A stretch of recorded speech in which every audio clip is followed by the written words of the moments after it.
चलता रहूंगा पथ पर, चलने में माहिर बन जाऊंगा, या तो मंजिल मिल जाएगी या अच्छा मुसाफिर बन जाऊंगा। अक्सर कहा जाता है दुनिया में जो लोग शोर मचाते हैं वो दुनिया में कहीं खोके ही रह जाते हैं, वही मंजिल को पाते हैं जो जीने का जज्बा देते हैं। आज के समाज में सभी लोग अपने अपने परिवार के बारे में सोचते हैं, अपने परिवार के डेवलपमेंट के बारे में सोचते हैं, उनके बेटरमेंट, उनकी हेल्थ केयर। हर इंसान अपने बेस्ट इंटरेस्ट के लिए सोचता है, अपने बच्चों की बेस्ट इंटरेस्ट की बात करता है, अपने विकास, अपने डेवलपमेंट की।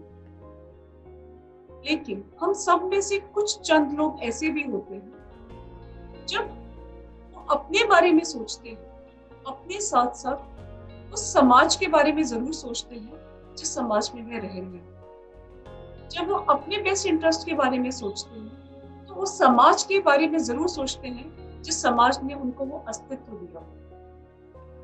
वो उन लोगों की आंखें बनना चाहते हैं जिनको शायद भगवान ने नेत्र नहीं दिए। उन लोगों की आवाज बनना चाहते हैं जिनको भगवान ने आवाज नहीं दी।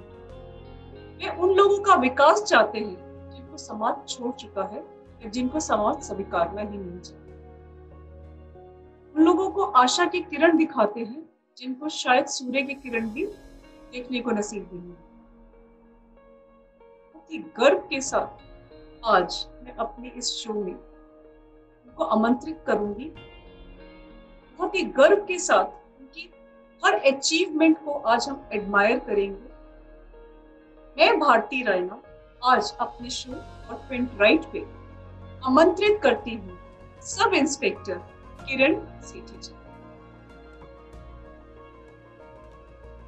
नमस्कार। नमस्कार मैम, कैसे हैं आप? जी मैं अच्छी हूँ, आप कैसी हैं? मैं बहुत अच्छी हूँ मैम। बहुत बहुत शुक्रिया आपका हमारे शो पे आने के लिए, हमारा आमंत्रण को स्वीकार करने के लिए। Thank you very much, thank you very much ma'am. मैं भी भारती जी आपकी बहुत शुक्रगुजार हूँ कि आपने मुझे अपने इतने शानदार प्रोग्राम के लिए मुझे चुना और उन लोगों से रूबरू कर होने का मौका मिला जो आपको सुनते हैं, आपको समझते हैं और आपकी चर्चा करते हैं। Very much ma'am. इतना कुछ सुना है आपके बारे में, इतना कुछ पढ़ चुकी हूँ। जब से ये मैंने डिसाइड किया कि नेक्स्ट टॉक शो पे मैं आपको इनवाइट करने वाली हूँ, तब से शायद मैं आप ही के बारे में पढ़ रही हूँ और आप ही के बारे में सुन रही हूँ। पहली बात तो मैम आपके जज्बे को सलाम। आपका जो जज्बा है जिंदगी को जीने का, जिस कदर वो आपने अपने आप को इतना डेडिकेट किया है इस समाज के लिए, आपके जज्बे को सच में सलाम करना चाहती हूँ। और ये आशा करती हूँ काश हम सबके अंदर इस जज्बे को कहीं ना कहीं जन्म मिले और हम आपसे कुछ सीख सकें। और हम में से अगर 10 में से भी एक भी कोई आपके जैसा बन गया तो भारत का विकास निश्चित है। तो मैं देख चुकी हूँ और इतना पढ़ चुकी हूँ आपको। मैम ज्यादातर माना जाता है कि ग्रेजुएशन होते ही इंडिया में एक ऐसा ये माइंडसेट है इंडिया में, ग्रेजुएशन होते ही अक्सर पेरेंट्स को लगता है कि अब शादी कर दी जानी चाहिए। आपने इस सोच को कैसे चैलेंज किया? आपके पेरेंट्स ने भी सोचा होगा, अब किरण बड़ी हो गई है, दिल्ली यूनिवर्सिटी से आपने ग्रेजुएशन करी, जीसस एंड मैरी कॉलेज से आप पास आउट हैं, तो उस टाइम पे आपके पेरेंट्स के माइंड में भी कहीं ये सब चल रहा होगा कि बस अब ग्रेजुएशन हो गई है, अब लड़की बड़ी हो गई है, अब इसकी शादी कर देनी चाहिए। आपने उनकी सोच में कैसे परिवर्तन लाया? प्लीज कैसे आप इसको चेंज करते हैं? भारती जी मैं आपको बताना चाहती हूँ कि बचपन से जैसे बहुत सारी मन में इच्छाएं होती हैं और उन इच्छाओं को हर आदमी कहीं ना कहीं पूरा करता है। हर माँ बाप का सपना भी होता है कि जो लड़कियां हैं वो अच्छा पढ़ लिख कर अच्छे घर में जाएं, अच्छे ससुराल मिले। हमारे माँ बाप का भी यही सपना था। मगर मेरी एक इच्छा थी कि मैं देश की सेवा करूं और देश की सेवा का जो सपना था वो मैं बचपन से देखती थी। मैं जब कोई देशभक्ति पिक्चर देखती थी तो वो उनके जो गाने थे और जो उनकी स्टोरी थी वो मेरे पूरे दिलो दिमाग में रहती थी। आई थिंक देश की सेवा क्या है इसका कोई ऐसी एक जैसे कहते कोई परिभाषा नहीं है, मगर देश की सेवा जो होती है वो यहाँ से होती है ना कि यहाँ से। क्योंकि आपके मन में अगर किसी सेवा की भावना आ जाती है तो वो अपने आप को खुद ही राह दे देती है। वो फिर यहाँ ये चलने लग जाता है कि कैसे देश की सेवा करें। छोटी थी मैं, ललकार पिक्चर मैंने देखी, तो उसकी जो लास्ट जो सॉन्ग था कि जो वतन पे मिटने वालों की जो होती है वो किस्मत बहुत ही शानदार होती है, तिरंगे में लिपट के जो जाए उसको दुनिया याद करती है। और मेरी भी इच्छा है कि जब मैं इस दुनिया से जाऊं तो तिरंगे में लिपट कर जाऊं।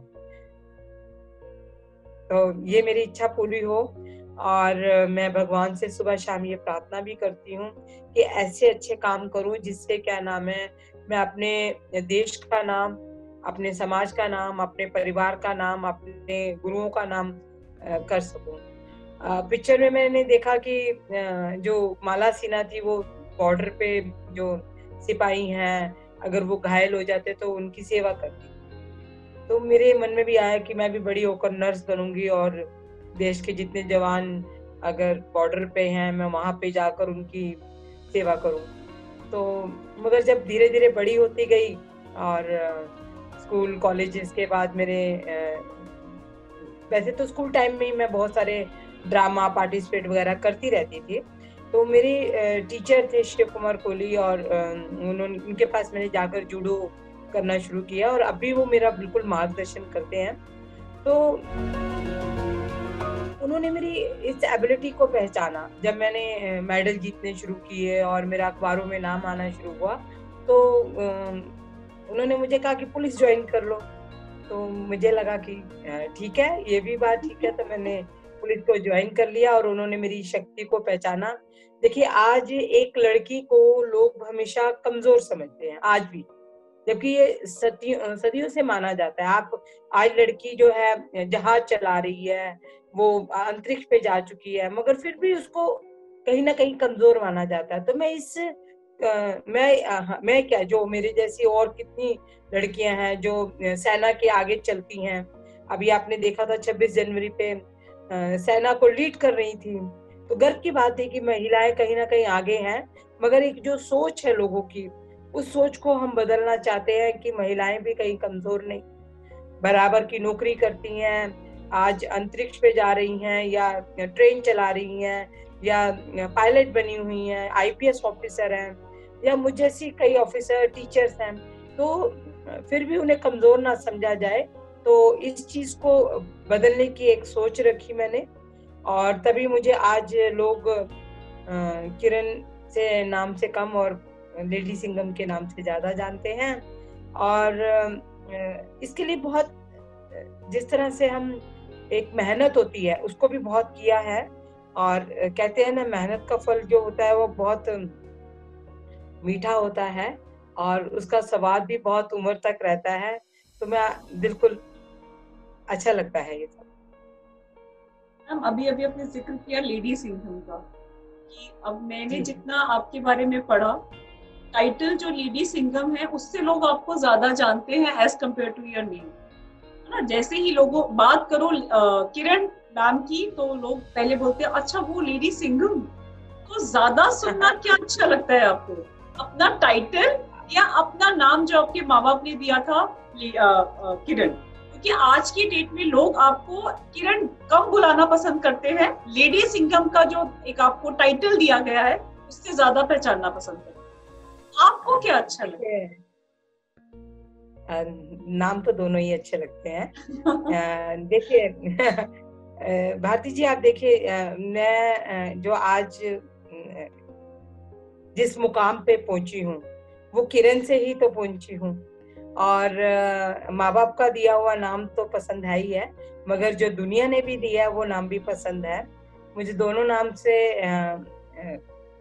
कोई भी पुकारे तो मुझे अच्छा लगता है। बट नेचुरल है कि जब आपको एक तबका मिल जाता, मतलब कि आपको एक ऐसा नाम जिसे लोगों को खुशी होती है और मेरी भी खुशी बढ़ती है। तो जब वो कहते हैं जी लेडी सिंघम आ गई है, तो मतलब कि एक लोगों की विचारधारा बदल गई है कि आप तो लेडी सिंघम कह रहे हैं। जब इस तरह की कई हादसे हुए, मीडिया ने जब मुझे लेडी सिंघम का नाम दिया तो उनमें से नाम मर्दानी भी दिया मुझे, कोई लेडी, आयरन लेडी बोलते हैं। तो वो जो इस तरह के शब्दों से बुलाते हैं, तो उससे क्या नाम है, जोश बढ़ता है। मतलब कहते हैं ना, वो आपके जैसे भोजन में एनर्जी का काम करता है, पोषण में। तो मेरे ये शब्द मेरे लिए एनर्जी का काम करते हैं। ये लेडी सिंघम का नाम आपकी पड़ा कैसे? आप कैसे, आप किरण किरण सेठी से लेडी सिंघम कैसे बनी? लेडी सिंघम बनने का भी एक चर्चा में आया था कि मैं 2014 की बात है, मैं अपने घर से कोर्ट जा रही थी और कुछ गुंडे हैं ब्लाइंड लड़की को जबरदस्ती अपने साथ ले जाने की कोशिश कर रहे थे। तो मैंने देखा कि लोग आसपास खूब, मतलब कि जो रोड है गंगाराम हॉस्पिटल की, वो बहुत लोग आते जाते रहते हैं वहाँ। और वहीं के पास कॉलेज से उस कॉलेज की लड़की जब जा रही थी, तो मैं भी उधर से निकल रही थी। तो मैंने महसूस किया कि जो वो लड़की को ये लोग जबरदस्ती ले जा रहे हैं। मैंने भी अपना स्कूटर रोक के जब उससे पूछना चाहा भी कहाँ ले जा रहा है, तो उससे मेरी थोड़ी बहसबाजी हो गई और उसने कहा जा अपना काम कर। मैं कहा मैं अपना काम ही कर रही हूँ, क्योंकि मैं सिविल में थी। तो उसने सोचा ये वैसे ही बीच में बोल पड़ी और उसने मेरे को जब झटका दिया, तो लड़की ने भी बताया ये मुझे जबरदस्ती ऑटो में बिठा रहे हैं। तो मैंने उसको रोका और फिर वो जो मैंने जूडो कराटे जानती हूँ मैं, क्योंकि मैं उसमें एक्सपर्ट हूँ और मैं लाखों लड़कियों को सेल्फ डिफेंस की ट्रेनिंग दे चुकी हूँ, तो वो दाव पेच से मैंने उसको काबू किया। उसके और जो साथी थे वो तो भाग गए, मगर मैंने उसको जब काबू किया और लड़की को सेव किया और पुलिस को कॉल किया, तो उसके खिलाफ लड़की ने जब अपने स्टेटमेंट दिया तो मुकदमा दर्ज हुआ। तो मेन मकसद ये था कि आज अगर कोई किसी को ले जाता है या जबरदस्ती उसके साथ कुछ गलत काम करता है, अपराध करता है, तो वो लड़की उस अपराधी को पहचान सकती है, कहाँ पे लेकर गया उस जगह को पहचान सकती है, लेकर जा सकती है। मगर एक नेत्रहीन बच्ची जो अपनी आंखों से देख नहीं सकती, वो उस जगह को कैसे पहचानेगी, उन लोगों को कैसे पहचानेगी कि जो उसके साथ गलत काम कर रहा है। तो एविडेंस कमजोर हो जाता। तो मैंने अपराध होने से पहले उस लड़की को उन चुंगल से बचाया और उनके खिलाफ वो लड़की के ने जब मुकदमा दर्ज करवाया, तो मीडिया को जब इसके बारे में पता चला, तो उन्होंने मुझे नाम दिया लेडी सिंघम का। और ये लेडी सिंघम अब काफी लड़कियों को, महिलाओं को सेल्फ डिफेंस की ट्रेनिंग दे चुकी है। आई थिंक 6 लाख से ऊपर, 7 लाख से ऊपर हो गए होंगे। 7 लाख? कैसा महसूस करती हैं जब आप इतने लोगों को सेल्फ डिफेंस की ट्रेनिंग देना, उनको इंडिपेंडेंट बनाना, और सारे उसमें जो ये आप 7 लाख की बात कर रही हैं, इसमें सारे वो ब्लाइंड बच्चे भी आते हैं या वो बच्चे भी आते हैं जो सुनने में असमर्थ हैं? सब लोग आते हैं? जी बिल्कुल।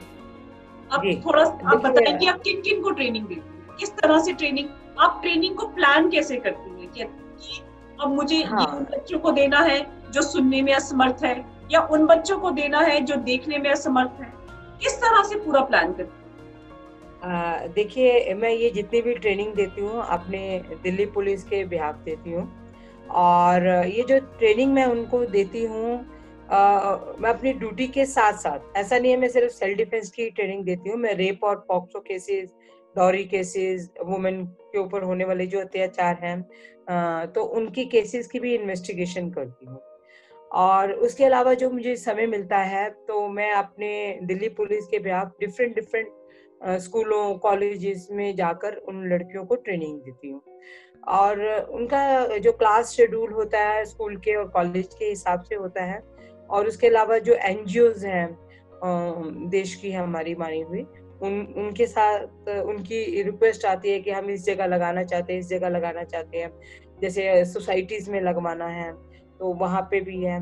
मैंने बहुत से दिल्ली पुलिस के बिहाफ साथ मिलकर मैंने बहुत से लोगों को सेल्फ डिफेंस की ट्रेनिंग दी। जैसे दिल्ली लीगल सर्विस अथॉरिटी है, तो जो दिल्ली लीगल सर्विस अथॉरिटी है, तो इनके पास बहुत सी रिक्वेस्ट आती है जो इलीगल काम करते हैं, तो उनकी रोकथाम के लिए किस तरह से क्या कदम उठाए जाए, उनको अवेयरनेस के प्रोग्राम कराती हैं।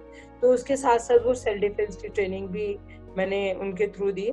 और कई ऐसी फाउंडेशन है, जैसे स्माइल फाउंडेशन है, और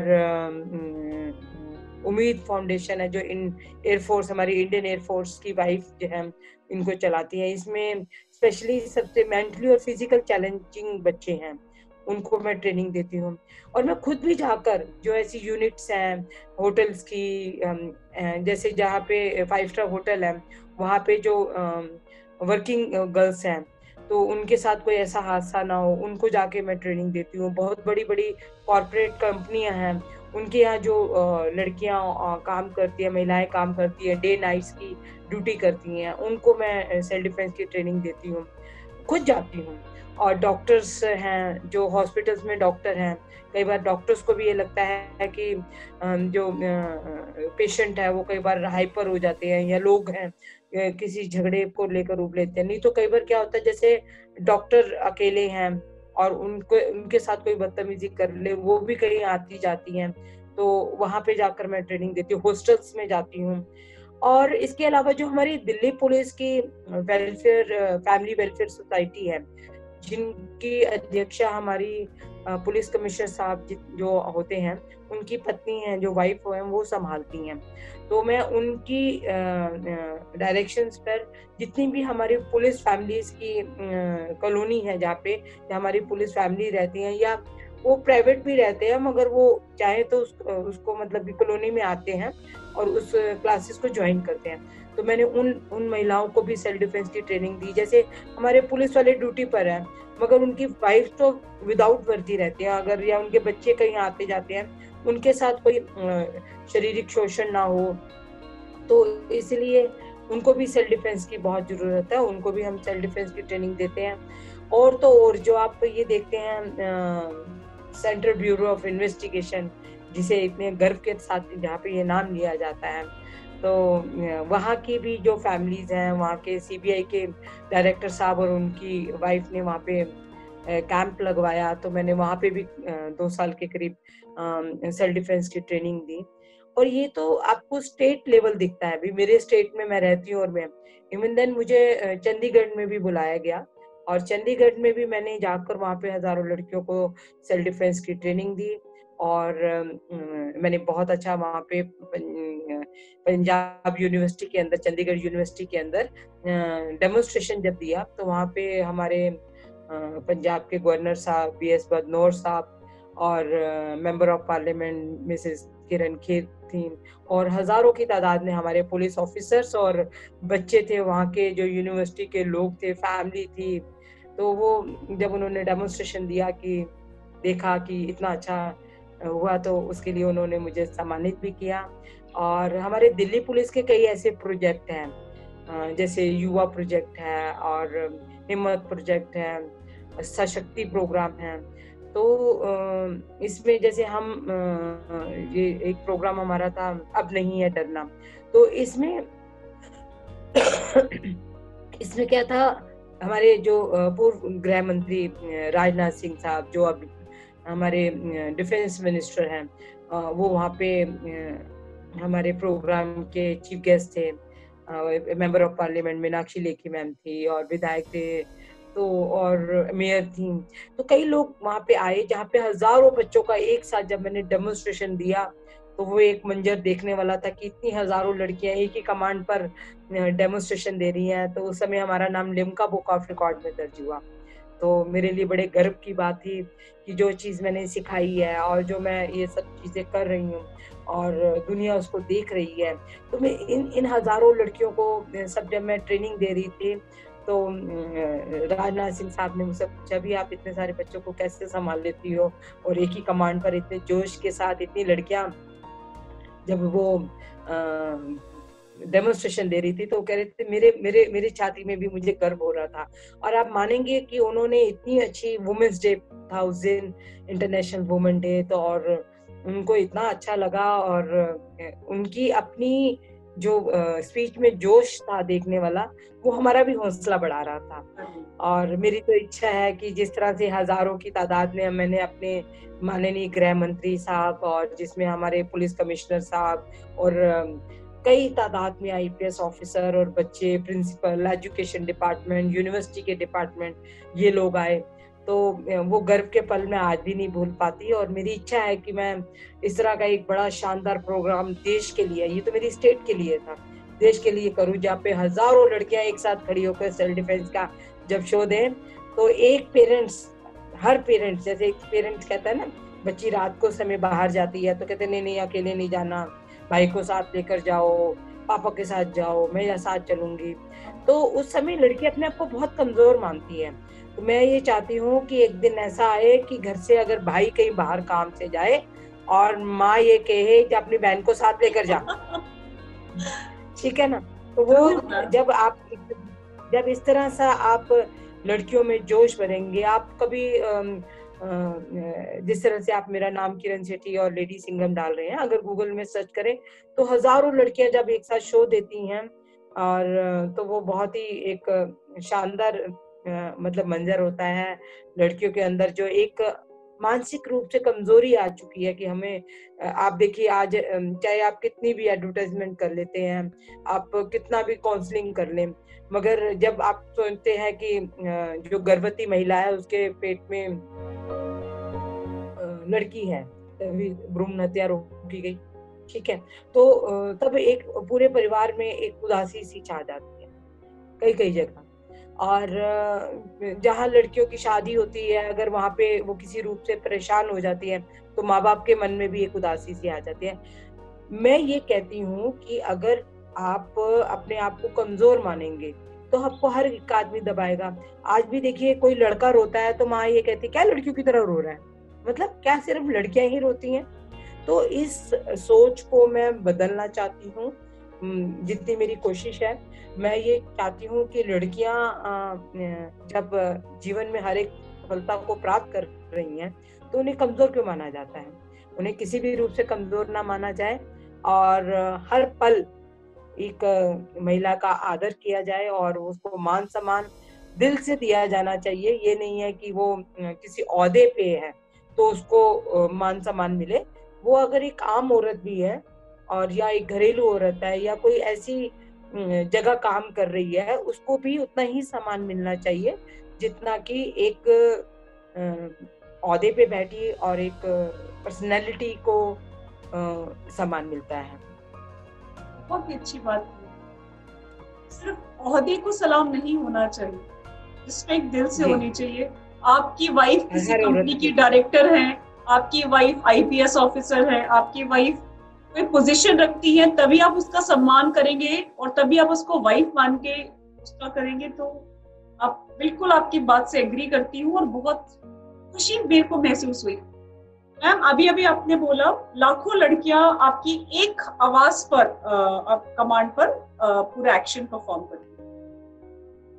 एक्शन परफॉर्म होने के बाद, प्रोग्राम खत्म होने के बाद आपके पास भी आती हूँ, धन्यवाद भी देती हूँ। कितनी लड़कियों को, जिनको लड़की के साथ एक शब्द हमेशा कमजोरी लगा दिया गया, और ये शायद हमारे देश में नहीं, अगर आप इंटरनेशनल लेवल पे भी जाएंगे, लड़की को हमेशा फिजिकली और मेंटली दोनों वीक बोला गया है। मेरे को लगता है सिवाय वो एक बच्चे को जन्म देने के अलावा, उसके अलावा उसको कहीं भी स्ट्रॉन्ग नहीं माना जाता। आपने एक औरत की पूरी पर्सनालिटी को ट्रांसफॉर्म कर दिया, पूरी की पूरी डेफिनेशन को चेंज कर दिया। जब वो आपको धन्यवाद कहती है, कैसा महसूस करती है? बहुत अच्छा लगता है, धन्यवाद करती हैं। कई बार कहती है मैम एक बार आपसे गले मिलना चाहते हैं। कुछ लड़कियां हैं जो पाँव भी छूती हैं, और कुछ जो हैं वो कहती है हमें आप जैसा बनना है, स्ट्रॉन्ग बनना है। और इवन देन यही नहीं, उनकी जो पेरेंट्स आके मिलते हैं मुझे, और इवन देन कई बार तो हजारों पेरेंट्स इस तरह से कहते हैं बस आप एक बार हमारी जो बेटी को सर पे हाथ रख दी। तो इसका मतलब यह है कि जब पेरेंट्स को ये चीजों की फीलिंग होती है कि हमें ऐसा बनना है, तो उसके लिए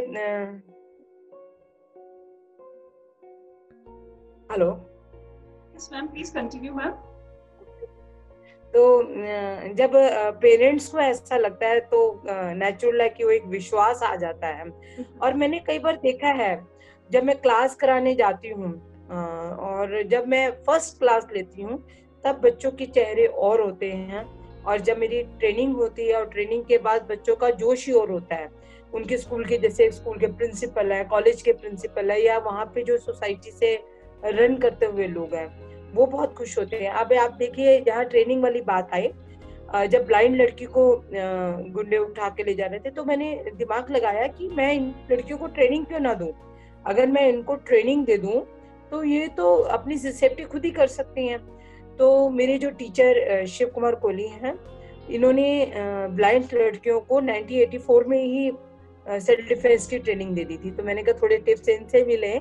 तो मैंने अपनी टीचर के हेल्प करके, उनसे हेल्प लेकर भी, क्योंकि नेचुरल है, आप कोई चीज नहीं करवाने जा रहे हैं, तो उसके लिए आप प्रॉपर प्रिपेयर हो, क्या क्या परेशानियां आ सकती हैं, क्या क्या दिक्कतें आ सकती हैं। तो उसके लिए मेरे टीचर ने हमेशा मुझे सपोर्ट किया और मेरा हमेशा मार्गदर्शन किया। मैं उनकी बहुत आभारी हूँ, अपने माता पिता की आभारी हूँ कि उन्होंने मुझे ऐसे टीचर के पास भेजा। तो मैंने उनसे गाइडलाइन लेकर उन दिल्ली पुलिस के बिहाफ ब्लाइंड बच्चों को सिखाया। और उन बच्चियों ने मुझे ये बताया ट्रेनिंग के बाद कि अब हमें इतना कॉन्फिडेंस आ गया है कि कोई हमें छुएगा ना, तो हम उसको वही तोड़ देंगे। तो आप देखिए, उन्होंने मुझे ये बताया कि लोग हमें मदद करने के बहाने, जैसे सड़क पार करा रहे हैं ब्लाइंड लड़की को, तो उसका हाथ पकड़ के ही कराएंगे या उसकी बाजू पकड़ के कराएंगे। तो कह रहे थे कि कई बार ऐसा होता था कि लोग हमारे शरीर के प्राइवेट पार्ट को टच करते हैं।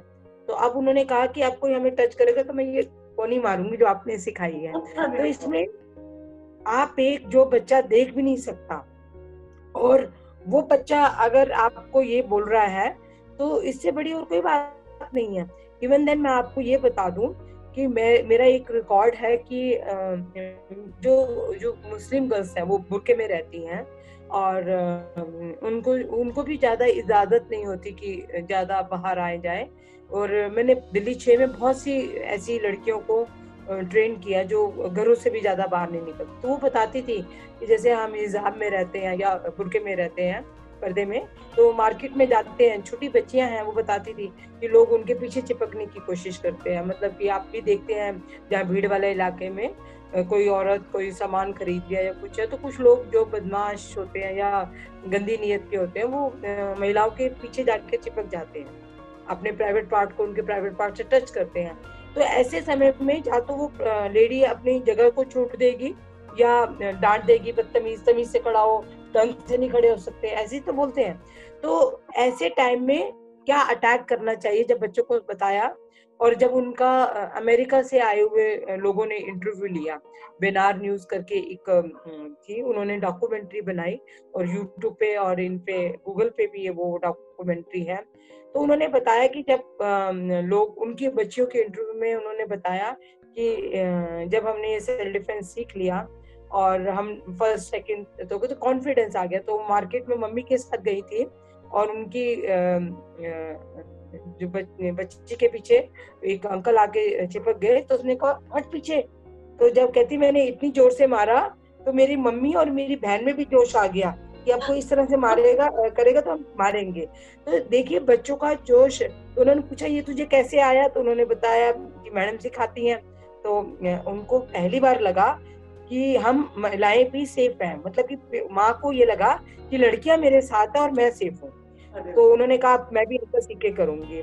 और इसके अलावा मैंने ये सोचा कि ये तो ब्लाइंड बच्चे हैं, ये सबको सबको बता सकते हैं या जो बोल सकते हैं। और जो लोग बोल ही नहीं सकते, जो लोग सुन ही नहीं सकते, वो अपनी बात को कैसे समझाएंगे, उनके साथ तो इस तरह के अपराध होते रहेंगे। तो मैंने अपने डीसीपी श्री प्रमादित्य जी से बात की कि सर मैं जो हमारे एरिया में डिफरेंट डैम स्कूल है, तो मैं वहाँ की लड़कियों को सिखाना चाहती हूँ। तो वो कह रहे बहुत अच्छी बात है, इससे बढ़िया तो और कोई बात ही नहीं हो सकती। हमारा मतलब है अपराध को कम करना, वुमेन की सेफ्टी को देखना, हम हर एक वर्ग को सिखाएंगे। तो मैंने वहां पे जाकर जो इस तरह के बच्चे ना सुन सकते ना बोल सकते, उन स्कूल की हजारों लड़कियों को सेल्फ डिफेंस की ट्रेनिंग दी। उनके प्रिंसिपल, उनके बच्चे, वो इतना खुश हुए और वो बहुत अच्छा उन्होंने डेमोन्स्ट्रेशन दिया। अब उनमें कॉन्फिडेंस आ गया कि अगर कोई हम अकेले हैं और हमारी कोई मदद करने के लिए पास नहीं है तो हम अपनी रक्षा खुद कर सकते हैं। और आप मानेंगे उस समय चाहे वो साउंड नहीं कर रहे थे, मगर जब वो पंच करते थे तो ऐसी आवाज आती थी, तो बहुत मतलब ऐसे एक अंदरूनी जो उनका एक्शन होता था वो बहुत दिल को छूने वाला होता था। और जब वो डेमोन्स्ट्रेशन देते थे तो उनके पेरेंट्स वगैरह जब देखने आते थे तो उनको बहुत फील अच्छा होता था कि हमारी लड़कियां कमजोर नहीं है। देखो, आप मानते हो कमजोर तो तभी वो कमजोर होती हैं, मगर जब आप उनकी हौसले को एक जोश भर देते हो, उनके हौसले में आगे आके मार्गदर्शन करते हो, तो कोई लड़की या कोई लड़का कमजोर नहीं होता। बच्चे ऐसा नहीं है कि मेन हर माँ बाप चाहता है कि हमारा चाहे वो लड़की हो चाहे लड़का हो, दोनों ही सेफ होने चाहिए और दोनों ही एक दूसरे का आदर करें।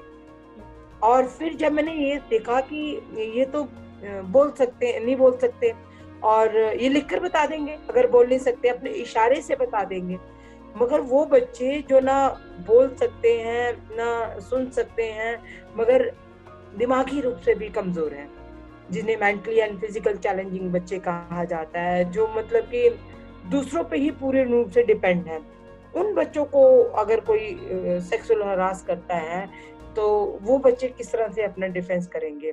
तो उस समय मेरे लिए बड़ी चैलेंज की बात थी। मतलब कि मैं सोचती थी कि आज रात को मैंने जैसे दिमाग में बिठा लिया कि कल मुझे वहां जाके ट्रेनिंग देनी ही देनी है। तो मुझे पता चला कि एयरफोर्स में एक स्पेशल विंग है एयरफोर्स स्कूल में, और वहां पे इस तरह के बच्चे पढ़ाई करते हैं। तो मैंने कहा कि जब ये बच्चे पढ़ाई कर सकते हैं, वोकेशनल कोर्सेज कर सकते हैं, तो सेल्फ डिफेंस भी सीख सकते हैं। तो उनके वहाँ के जो इंचार्ज थे और प्रिंसिपल मैम थी, तो उन्होंने कहा कि आप इसको ट्रेनिंग दे दोगे, बड़ा टफ है, ये बच्चे हाथ नहीं आते। तो मैंने कहा बस ये हमें वही बच्चे चाहिए जो हाथ नहीं आते। तो मैंने उन बच्चों से बातचीत की, एक दो दिन जाके एक्सरसाइज कराई, वो धीरे धीरे मेरे क्लोज आने लग गए और मतलब कि मेरे से मुझे पहचानने लग गए। तो वहाँ उन बच्चों के साथ बहुत सारी पेशेंस चाहिए। वो बच्चे वाकई में भी आपके कंट्रोल में नहीं आएंगे, मगर मैंने अपनी पेशेंस बनाए रखा और मैं डेली उनको प्रैक्टिस कराने जाती थी। और कई महीने की प्रैक्टिस के बाद एक दिन वो आया जब हमारे एयर चीफ मार्शल साहब को जब ये पता चला कि हमारे जो बच्चे हैं वो तो सेल्फ डिफेंस करते हैं, तो उनकी वाइफ ने मुझे उन बच्चों के साथ अपने घर में मतलब कि एक एयर हाउस है जो हमारा इंडिया का, वहां पे इनवाइट किया। और वहां पे उन सभी बच्चों ने जब डेमोन्स्ट्रेशन दिया तो वो उनका तो खुशी का ठिकाना नहीं था। उन्होंने मुझे सम्मानित किया, उन बच्चों को सम्मानित किया जिन्होंने ये शो दिया। उसके साथ मेरे टीचर शिव कुमार कोहली सर को भी सम्मानित किया कि उन बच्चों में इतना जोश भरना। उनकी पेरेंट्स को ये देखिए कि वो हमेशा एक तरह से सोचते थे कि हम सारा दिन साया बनके उन बच्चों के साथ नहीं रह सकते। तो उन बच्चों को जब आप ट्रेन कर दिया है और वो डेमोन्स्ट्रेशन जब दिया और न्यूज़पेपर में जब उनके बारे में आया, तो वो बच्चे मुझे देखते ऐसे करते थे और कुछ बच्चे किक मार के दिखाते थे। तो इसका मतलब वो आप समझ रहे हो कि कोई इस तरह से छुएगा तो वो मारेंगे। मुझे देखते ही वो 2 बार पंच कर देते थे। तो मतलब कि मैं समझने लगी कि वो मुझे समझते हैं कि मैं सेल्फ डिफेंस की टीचर हूँ और मैं अगर कोई हमें मारेगा तो वो मुझे ऐसे करते थे, ऐसे मारेंगे। मैं उनसे पूछती थी ना, कोई आपको यूं यूं कर देगा क्या करोगे, ठीक है। और मैं कहती थी कोई ऐसे पीछे से पकड़ लोगे तो क्या करोगे, पीछे हटाएंगे। तो बस इतना ही बहुत होता है उन बच्चों के लिए जो ना समझ सकते हैं, ना अपने आप को कहीं स्टैंड कर पाते हैं, जो हमेशा किसी ना किसी की उंगली पकड़ के वॉशरूम जाते हैं, एक दूसरे की मतलब कि किसी बड़े की उंगली पकड़कर, वो जो अपना पैंट का बटन भी नहीं खोल सकते हैं। मैंने उन बच्चों को सेल्फ डिफेंस की ट्रेनिंग दी है और मैं बड़ी शुक्रगुजार हूँ इसके लिए, अपने माता पिता की, अपने टीचर की, जिन्होंने मेरे को, माता पिता की इसलिए, अपने परिवार की इसलिए कि उन्होंने मुझे बहुत अच्छे टीचर के पास भेजा और मैं अपने टीचर की बहुत शुक्रगुजार हूँ। उन्होंने मेरा मार्गदर्शन किया कि मैं दिल्ली पुलिस ज्वाइन करूँ, और मैं दिल्ली पुलिस की भी अपने डिपार्टमेंट के सभी सीनियर ऑफिसर्स की और अपने साथ काम करने वाले उन सहयोगियों की धन्यवाद करती हूँ, उनका आभार प्रकट करती हूँ कि उन्होंने हमेशा मुझे सपोर्ट किया, एक नया हौसला दिया, और मेरे साथ जैसे कहते हैं कि मुझे मेरा मनोबल हमेशा बढ़ाया। और मैं बड़ी शुक्रगुजार हूँ कि मैं भारत जैसे देश में पैदा हुई और अपने देश में रहकर मैं अपने देश के लोगों के लिए काम कर रही हूँ, अपने समाज के लिए काम कर रही हूँ। मुझे बहुत गर्व होता है कि मैं भारत देश के एक अच्छे समाज में अच्छे संस्कार लेकर अपने मेरे जो माँ बाप ने भरा है, मैं बस आगे बढ़ती चली जाऊं और कभी जिंदगी में पीछे मुड़कर ना देखूं, और मैंने देखा भी नहीं, हमेशा आगे बढ़ी। दिल्ली पुलिस जब ज्वाइन की, तो दिल्ली पुलिस की ज्वाइनिंग के बाद मैंने जब फर्स्ट मैंने अपने ट्रेनिंग की, तो मैं अपने ट्रेनिंग की आउटडोर की बेस्ट कैंडिडेट थी, और मैं पूरे ऑलराउंडर भी इसमें बैच में नहीं रही। मुझे एक साथ जब 2-2 ट्रॉफी मिली, और जो नोटिस जो हमारा बोर्ड होता है उस पे मेरा नाम लिखा गया और न्यूज़पेपर में आया, तो यहाँ से खुशी हुई कि कुछ कर रहे हैं। तो ऐसे खुशी के कई पल जिंदगी में आते रहे हैं अपनी उपलब्धियों काम के करने बारे में। में बताइए मैम। आपने जो काम किए हैं वो एक बड़ी सोच वाला इंसान ही कर सकता है। आपके काम आपसे आपके विकास के साथ साथ समाज का विकास करते आए हैं। अभी तक की आपने जितनी जर्नी बताई वो आसान नहीं थी। लोग अपने बच्चों को नहीं संभाल पाते, 2 बच्चों को संभालना उनको पेशेंस बिल्कुल नॉर्मल बच्चों को संभालने में उनको है।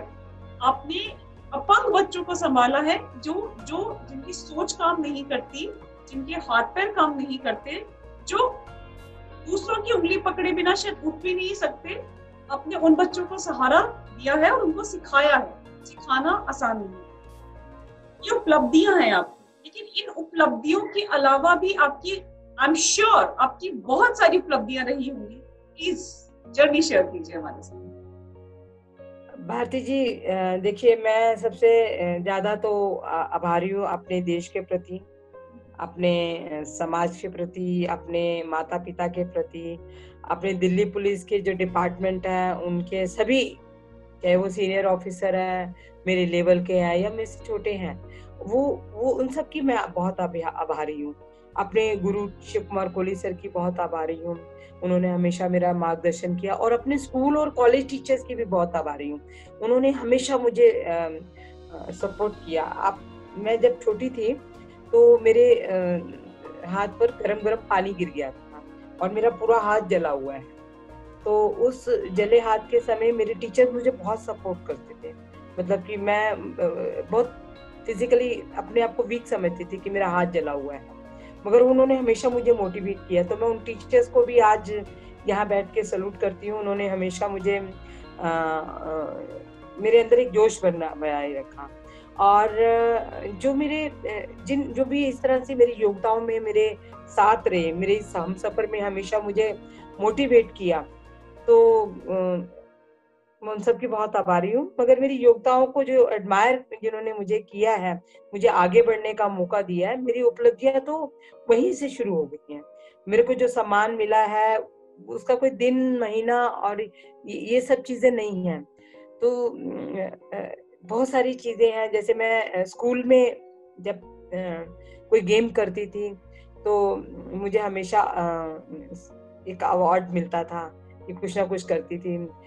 हर स्कूल के हर चीज में पार्टिसिपेट करना, चाहे वो ड्रामा है, ग्रुप डांस है, हर में एक मेरा हाथ खड़ा होता था। और कोई भी गेम होती थी तो गेम में मैं जरूर जाती थी पार्टिसिपेट करने। तो मैंने जब जूडो ज्वाइन की, तो जूडो ज्वाइन करते ही एक दिमाग में आया कि वही बात कि लड़कियों को कमजोर समझा जाता है, तो उनके इस निर्णय को मैंने बदल देना है। तो मैंने जब जूडो शुरू की, तो तब मैं 11th क्लास पास करके 12th में ही गई थी, 1985 की बात। और उस समय पेरेंट्स ये चाहते थे कि बच्चे सिर्फ पढ़ें, तो जब ज्वाइन कर लिया और आफ्टर स्कूल क्लास होती थी तो मेडल वेडल जीता मैंने आरबी पब्लिक स्कूल जाकर, और अगले दिन अखबारों में नाम आ गया तो पेरेंट्स को बड़ा अचंभा हुआ, ये तुमने कब सीखना शुरू कर दिया। तो मगर जब मैंने सीखा, पहली बार जब मेडल स्टेट लेवल का मिला और अखबार में नाम आया, तो फिर वो सिलसिला नहीं रुका।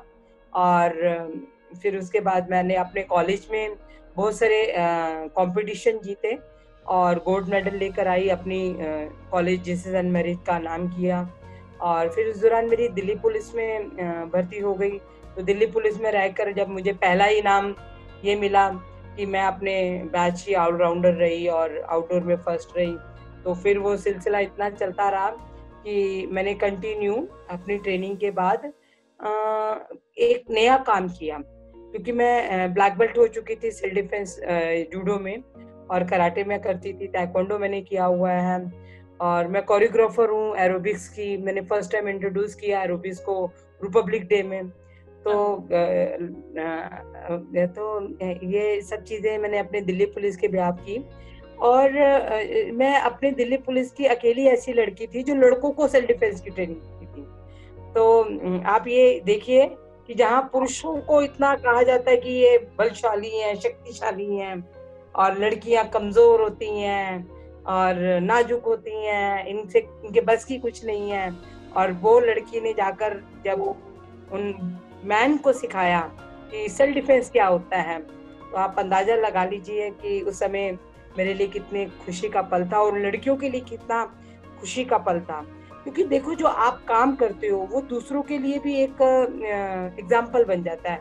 मैंने हाल में ही दंगल पिक्चर देखी, तो दंगल पिक्चर में आपने एक चीज नोट की कि लास्ट में जब वो फाइनल मैच के लिए जा रही होती हैं, तो आमिर खान के पास वो चिकन वाला आता अपनी दो लड़कियां लेकर, और वो कहता है कि ये दीदी को प्रसाद दे देना, हमने मन्नत मांगी है, तो उनके लिए हमने दुआ की है। तो आमिर खान जाकर उस लड़की को ये कहता है, देखो आज जो तुम जीतोगी, तुम नहीं जीतोगी, वो सब वो कमजोर लड़कियां जीतेंगी कि जिनके माँ बाप ये कहते हैं कि लड़कियों के बस का कुछ नहीं है। तो तुमने अपने लिए नहीं जीतना, उनके लिए जीतना है। तो इस तरह की जो मोटिवेशनल चीजें होती हैं मूवी में, उससे भी बहुत सी चीजों की सबक मिलता है।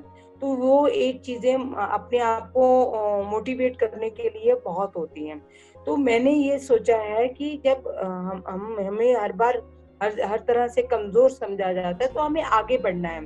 तो मैंने उन लड़कों को सेल्फ डिफेंस की ट्रेनिंग दी, और जिसके लिए मुझे अपने यहाँ से सीनियर ऑफिसर से कई बार रिवॉर्ड मिले, और रिवॉर्ड की संख्या बढ़ती चली गई। तो मुझे देखिए, एक दिल्ली वुमेन कमीशन ने जब उन्होंने देश की हजारों लड़कियों में से कुछ 20-25 लड़कियों को चुना कि जो देश की बेस्ट लड़कियां हैं, तो उनमें से जब मेरा नाम भी सिलेक्ट हुआ कि हम दिल्ली पुलिस की तरफ से इनको सेलेक्ट किया जाता है, तो उस समय देखिए बड़ा खुशी का पल है कि आपको एक डिपार्टमेंट की तरफ से चुना जा रहा है एक अच्छे कामों के लिए। तो देखिए, जब सिलेक्शन होती है तो मेरा नाम एक बार भी नहीं रुका। क्यों? क्योंकि हम काम कर रहे हैं। तो जब हमने काम किया और लोगों को हमारी उसके बारे में पता चला कि अचीवमेंट अवार्ड, अचीवमेंट मतलब आप आगे बढ़ रहे हैं, और उसके साथ 25,000 रुपये जब उसका भी अवार्ड मिला, तो वो भी एक खुशी का पल था। जब मैंने ब्लाइंड लड़की को बचाया तब मुझे रिवॉर्ड मिले। तो इस तरह की जो खुशियां थी वो मेरे लिए जिंदगी में आगे मुझे बढ़ने का मौका देती रहती थी। मैंने दिल्ली लीगल सर्विस अथॉरिटी की तरफ से जब किया तो उन्होंने सम्मान किया। सीबीआई के जो डायरेक्टर साहब हैं उन्होंने मुझे जब सम्मान दिया, और जब पंजाब के गवर्नर साहब हैं उन्होंने मुझे सम्मान दिया। तो ये सम्मान अगर आप मिला है तो मेरी वो जो उपलब्धि योग्यता है, तो उसके लिए इन सबका बहुत बड़ा हाथ है। मुझे हाल में ही हमारे जो जीएस रेड्डी साहब हैं, राज्य गृह मंत्री साहब, उन्होंने रक्षक अवार्ड से मुझे सम्मानित किया, जिसमें हमारी दिल्ली पुलिस के हजारों लोग जब वहाँ पे शामिल थे, तो वो भी मेरे लिए एक बहुत खुशी का पल था कि रक्षक अवार्ड से सम्मानित किया गया। और अभी पिछले 2 साल पहले मुझे 2019 में वुमेन्स डे पर मुझे आई वुमेन ग्लोबल अवार्ड से सम्मानित किया गया पूना में, जो एक इंटरनेशनल अवार्ड था। और ये जो अवार्ड था कि इतने देशों के से चुनी हुई महिलाएं उस फंक्शन में आई थी, और उनमें से वो महिलाएं भी आई थी जिन्हें पद्मश्री मिल चुका है, जिन्हें वो 100 वुमेन्स में बेस्ट आई हैं। और उन महिलाओं के साथ जब मुझे इस चीज के लिए चुना गया, तो उस समय मेरी खुशी का, जब मुझे वो अवार्ड मिल रहा था, आई वुमेन ग्लोबल अवार्ड, तो उस समय मुझे वो अवार्ड लेते टाइम जो एक खुशी महसूस हो रही थी, तो मैं उसका अंदाजा नहीं लगा पा रही थी। मैम आपको बहुत बहुत बधाई देती हूँ, मैं आपको आपकी इतनी सारी अचीवमेंट्स, बहुत बधाई। देखिए नहीं है ये आज एक पुलिस ऑफिसर का एक सपना होता है कि उसे भी राष्ट्रपति पुलिस पदक मिले, तो उसके पूरी जिंदगी निकल जाती है इस अवार्ड को पाने के लिए। और ये जो अवार्ड है ये पूरे देश में से जो बेस्ट पुलिस ऑफिसर्स होते हैं उनको मिलता है। तो मुझे हाल में ही राष्ट्रपति पुलिस पदक मिला, जो हमारे देश के माननीय गृह मंत्री अमित शाह जी के हाथों मिला। और वो सम्मान जो मेरे इस सीने पे आया है उसके लिए मैं बहुत आभारी हूँ उन सभी लोगों के, और उनकी मैं तहे दिल से उनके लिए प्रार्थना करती हूँ जिन्होंने मेरा मार्गदर्शन किया, मुझे अच्छे संस्कार दिए और मैं उनके लिए कुछ कर पाई। दिल्ली पुलिस का मुझे जो सबसे बड़ा एक अवार्ड और होता है असाधारण कार्य पुरस्कार, वो भी मिल चुका है। जो ये अवार्ड और ये इस तरह के ये सब स्माइल फाउंडेशन ने मुझे अवार्डेड किया, उम्मीद ने किया, और ऐसी कई एनजीओज हैं जो कोई मुझे आयरन लेडी का है।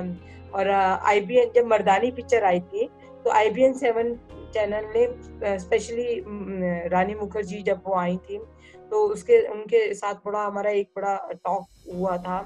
तो उस पिक्चर को रिलीज करने से पहले तो लोगों ने मुझे न्यूज़पेपर के जरिए मर्दानी कहना शुरू कर दिया कि क्योंकि मैंने भी ब्लाइंड लड़की को बचाया था। तो इस तरह से देखिए कुछ लोग अपनी रक्षा खुद करते हैं और कुछ दूसरों की भी रक्षा करते हैं, अपनी तो करते ही हैं। तो इसी तरह से मैं अपनी दिल्ली पुलिस की जो पुलिस ऑफिसर लड़कियां हैं मैं उनको भी सेल्फ डिफेंस की ट्रेनिंग देती हूँ डेली। और इवन देन जो हम जेंट्स पुलिस ऑफिसर हैं हमारे, उनको मैं डेली योगा करवाती हूँ, उनको डेली मैं सेल्फ डिफेंस की ट्रेनिंग कराती हूँ। दरअसल पुलिस के लिए सेल्फ डिफेंस नहीं है, पुलिस के लिए ये है कि वो एक फिजिकल फिटनेस के साथ जिए, और वो हेल्प डिफेंस है, मतलब कि आप अपनी भी रक्षा करें कभी मुसीबत आने पर, और समाज की तो हमें रक्षा करनी ही करनी है। तो ये सब जो चीजें हैं, ये जो उपलब्धियां हैं, ये जो योग्यताएं हैं, ये तो मैं जीवन भर करती रहूंगी। मतलब कि सॉरी, ये जो मेरी अंदर की भावनाएं हैं, जो मेरी सेवा है, ये मैं जिंदगी भर जब तक मैं जीऊंगी, मेरी आखिरी सांस तक मेरी पूरी कोशिश रहेगी कि मैं इन चीजों को करती रहूं। और देखिए जब हम अपने माँ बाप की से पैदा होते हैं, जब उनके शरीर से पैदा होते हैं, तो उनका भी एक सपना होता है कि हम हमारे बच्चे बड़े होके कुछ बने। जैसे अगर एक IPS होंगे या कोई टीचर होंगे तो वो चाहेंगे मेरा बच्चा इससे ऊपर बने, है ना। तो हमारे माँ बाप का भी सपना था कि हमारे बच्चे आगे बढ़े। मेरे भाई बहन हमेशा मतलब कि हर चीज में मुझे बहुत सपोर्ट करते रहते हैं, चाहे वो मुझसे छोटे हैं। मैं अपने घर में बड़ी हूँ। मेरा एक भाई है 6 साल छोटा राकेश, और उससे छोटी है मेरी बहन रीना जो मुझसे 8 साल छोटी है, और दोनों शादीशुदा हैं। तो वो हमेशा मुझे मोटिवेट करते हैं। अब मुझे जब राष्ट्रपति पुलिस पदक मिला तो मुझे ये जो सब चीजें मिली हैं मेरे माता पिता के आशीर्वाद से भी मिली हैं, उनके अच्छे संस्कारों से ही मिली हैं। तभी अच्छे संस्कार दिए हैं तो तभी तो मैं ये सब काम कर पाई। मगर उस समय मुझे एक छोटा सा दुख था कि उन्होंने मुझे इस अवार्ड को लेते हुए नहीं देखा। अब इस दुनिया में नहीं है, वो जिस भी दुनिया में है वो आपके साथ है, आपको जरूर देख रहे हैं वो क्योंकि आप अंश हैं उनका।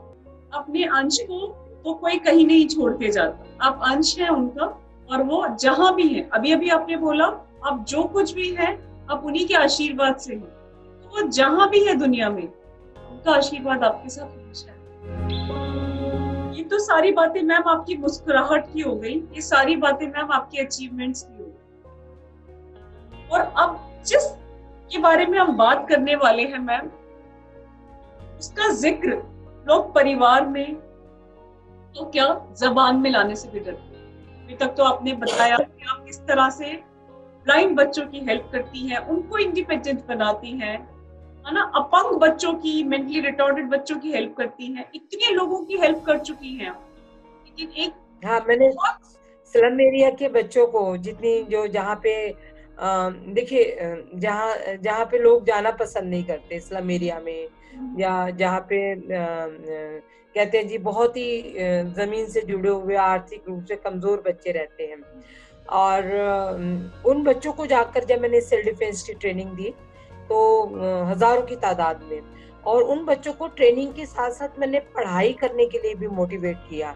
मैंने उन्हें मोटिवेट किया कि अगर आपका फादर जो है वो रिक्शा चलाते हैं या मदर जो है घरों में काम करती हैं, तो क्या आप भी बड़े होकर यही चलाएंगे या यही काम करेंगे?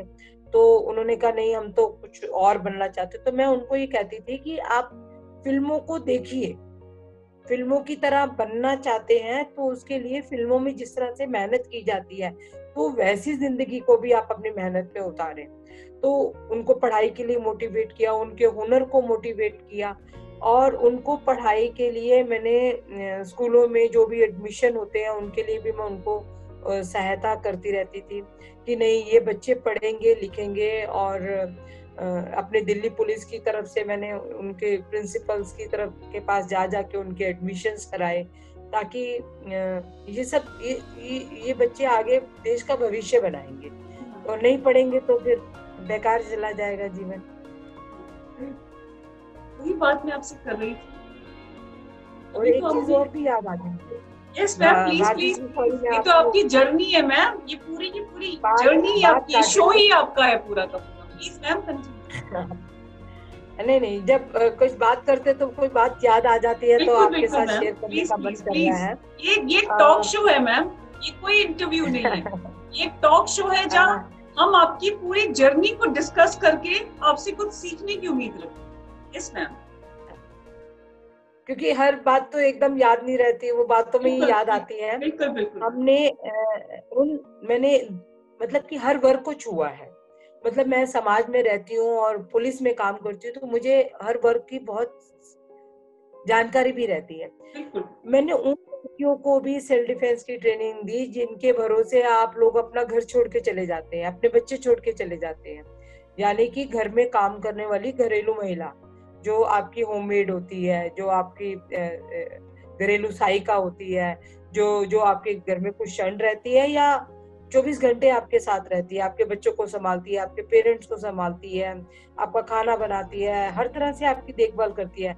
और जब आप लोग ऑफिस चले जाते हैं या बच्चे स्कूल चले जाते हैं, वो पूरे टाइम घर पे जब अकेली होती है और अचानक उसके साथ कोई वारदात हो जाए या आपके घर में कोई लूटपाट करने आ जाए, तो वो महिला भी अपनी भी रक्षा करे और आपके परिवार की भी रक्षा करे। तो मैंने उन लड़कियों को भी सेल्फ डिफेंस की ट्रेनिंग अपने दिल्ली पुलिस के बिहाफ दी। और तो और जो सीनियर सिटीजन होते हैं, जो बुजुर्ग हैं, उन लेडीज को और जेंट्स को, क्योंकि नेचुरल जो बुजुर्ग हो जाता है वो भी एक बच्चों के समान हो जाता है, उनको भी मैंने सेल्फ डिफेंस की ट्रेनिंग दी कि ताकि अगर जिस तरह से अभी बीच में बहुत एक आ गया था कि वुमेन जो बुजुर्ग लोग घर पे अकेले हैं, लोग उनके घरों में घुसकर उनको मारते हैं या उनके साथ कोई अपराध करके चले जाते हैं और घर लूट के चले जाते हैं, तो वो अपना अकेले होने पे कैसे डिफेंस करेंगे। उन्हें बहुत अच्छे छोटे छोटे मैंने टिप्स दिए और उनको प्रैक्टिस कराई और फिजिकल फिटनेस की प्रैक्टिस कराई। और एक बात और याद आ गई है, कुछ साल पहले मैं जब हमारे ज्वाइंट सीपी हुआ करते थे, अब तो स्पेशल सीपी हैं, संतोष कुमार साहब, तो उन्होंने एसके जैन साहब उनको बोला जाता था और बोला जाता है, और हमारे डीसीपी परमादित्य साहब, और हमारे बहुत सारे ऐसे डीसीपी रहे हैं जिन्होंने हमेशा मुझे मोटिवेट किया, जैसे दिवेश श्रीवास्तव साहब हैं, जसपाल सिंह साहब हैं, और मेरे बहुत से हमेशा जिन्होंने मुझे मोटिवेट किया, अजय चड्ढा साहब थे। तो उन्होंने कहा कि जो लोग सड़कों पे कूड़ा करकट उठाते हैं, स्मैक पीते हैं, नशा करते हैं, हम इनका नशा कैसे छुड़ा सकते हैं।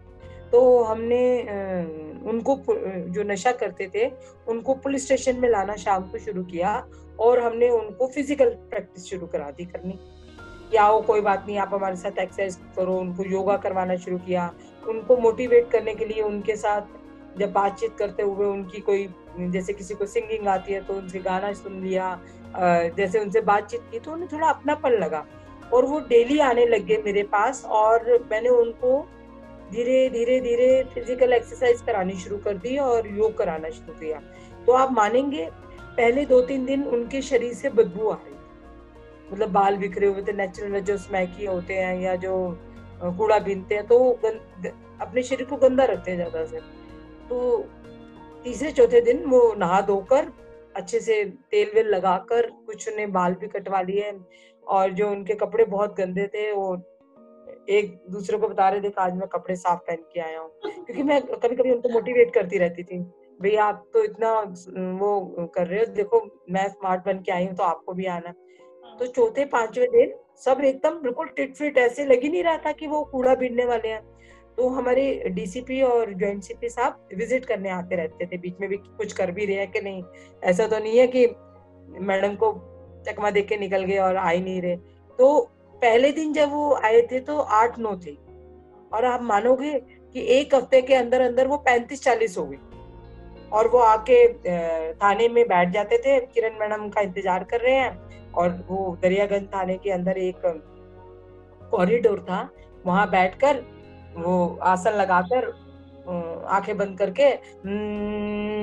ऐसे करते रहते थे। और जब मैं आती थी अपनी ड्यूटी के दौरान और मैं उनको फिर 1 घंटा एक्सरसाइज कराती थी और उनसे बातचीत करती थी, तो वो उनमें चेंजिंग आने लगी। तो ये इतनी कितनी खुशी की बात है। और उनमें से कई लोगों ने मुझे ये बताया कि हम नशा करने लग गए हैं, इसलिए हमारे घर वाले हमें एक्सेप्ट नहीं करते, वो हम घर जाते तो हमें भगा देते हैं, फिर हम क्या करेंगे, तो इसलिए हम कूड़ा बीन के जो फिर स्नैक मिलती है फिर पी लेते हैं, या कोई नशा होता है दारू पी ली, जो देसी दारू है वो पी ली। और सड़कों पे वही दारू का इतना नशा होता है कि होश ही नहीं रहता, हम सड़क पे ही सारी रात गुजार देते हैं।